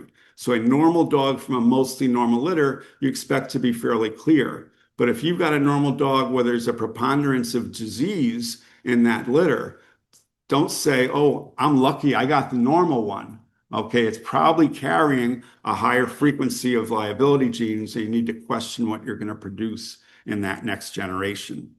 Threshold traits. A number of genes must cross a threshold. If we say on an average of 5 genes to cause a certain disease, if the average between the 2 parents is 5, we can't be surprised if we're seeing genetic disease in the offspring. If 2 phenotypically normal dogs produce a complexly inherited disease, then both parents had to contribute liability genes for that disease. It wasn't just that damn stud dog that you bred to. Your bitch had to contribute liability genes as well. And, you know, you can look this up on the website, but this is an article we published a while ago. Almost 500,000 dogs with hip evaluations where both parents also had hip evaluations. And if we rated them with a 1 for excellent to 7 for severe, and we added up the parent scores, we saw a definitive correlation. So for a score of 4, you have a 3 plus 1, a 2 plus 2, or a 1 plus 3. And there was a definitive correlation. And look here, a severe to a moderately dysplastic dog. There was only 100 dogs in that group there. But otherwise, and that was the only outlier to this 500,000 dogs. Hip dysplasia is absolutely inherited as an additive disease based on hip grade. So there is a genetic difference between OFA fair and OFA good and OFA excellent. And if you look at the depth of pedigree, how many normal grandparents it takes, even excellent to excellent with no normal grandparents, 1, 2, 3, or 4 normal grandparents, continues to decrease the frequency of disease. So depth and breadth of pedigree, normalcy, and complexly inherited disease. So in closing, breeders should use health screening tests to identify carriers or risk of carrying disease liability genes, work to breed away from the defective genes, and prevent the reintroduction of genes in future breedings. Each breeder must assess their own breeding stock and determine their own rate of progress, replace carriers with normal testing offspring, and decrease the carrier frequency or carrier risk with each generation. A healthy breeding program does not continually multiply carriers, does not limit the genetic diversity of the population, and is geared towards producing quality, genetically normal dogs. So lastly, how can we educate the public? When someone calls you looking for a Tibetan Terrier and you don't have a litter planned, don't just say to them, yeah, I don't have anything planned right now. talk to them a little bit about what they need to be looking for. Talk to them about chick and talk to them about health testing. That they need to ask any breeder that they're considering buying a dog from, what are the health test results on the parents? So that they can identify responsible breeders and be knowledgeable about genetic testing. Spend some time to educate the public. They will love their dog so much more if they are educated. And that is my talk. I went 8 minutes over. I'll entertain one or two questions, but I know we need to move on. Otherwise, you can come up to me during lunch or afterwards with any questions.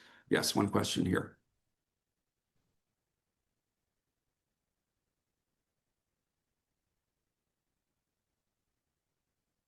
With the eye test, many breeders or some breeders believe they only need to test once, maybe twice in Tibetan Terrier's life. At what age do we feel we can stop testing? When beyond the age of onset of any inherited diseases, you have genetic tests for some late onset diseases, so it doesn't matter in that regard. But the experts are telling us you have at least one more PRA that we don't have a genetic test for. There are PRA affected Tibetan Terriers that are negative for all of the testable genes in your breed. So cataracts and PRAs are the most important things that have progressive examinations on. And especially if you've got an issue in your breed or in your family, I would keep on testing. If you're breeding your dogs, I would test before each breeding. So if you only breed once every 2 or 3 years, then just get an eye exam once every 2 or 3 years before breeding. Okay, but I still would take that dog in as an 8-year-old and take it in and have a party when it's 10 or 11 years old. I think beyond that is probably going to be worthless for you, but that's the reason for doing it. Okay, I'm gonna break it off. Any other questions, please come and ask me, and thank you all for your attention.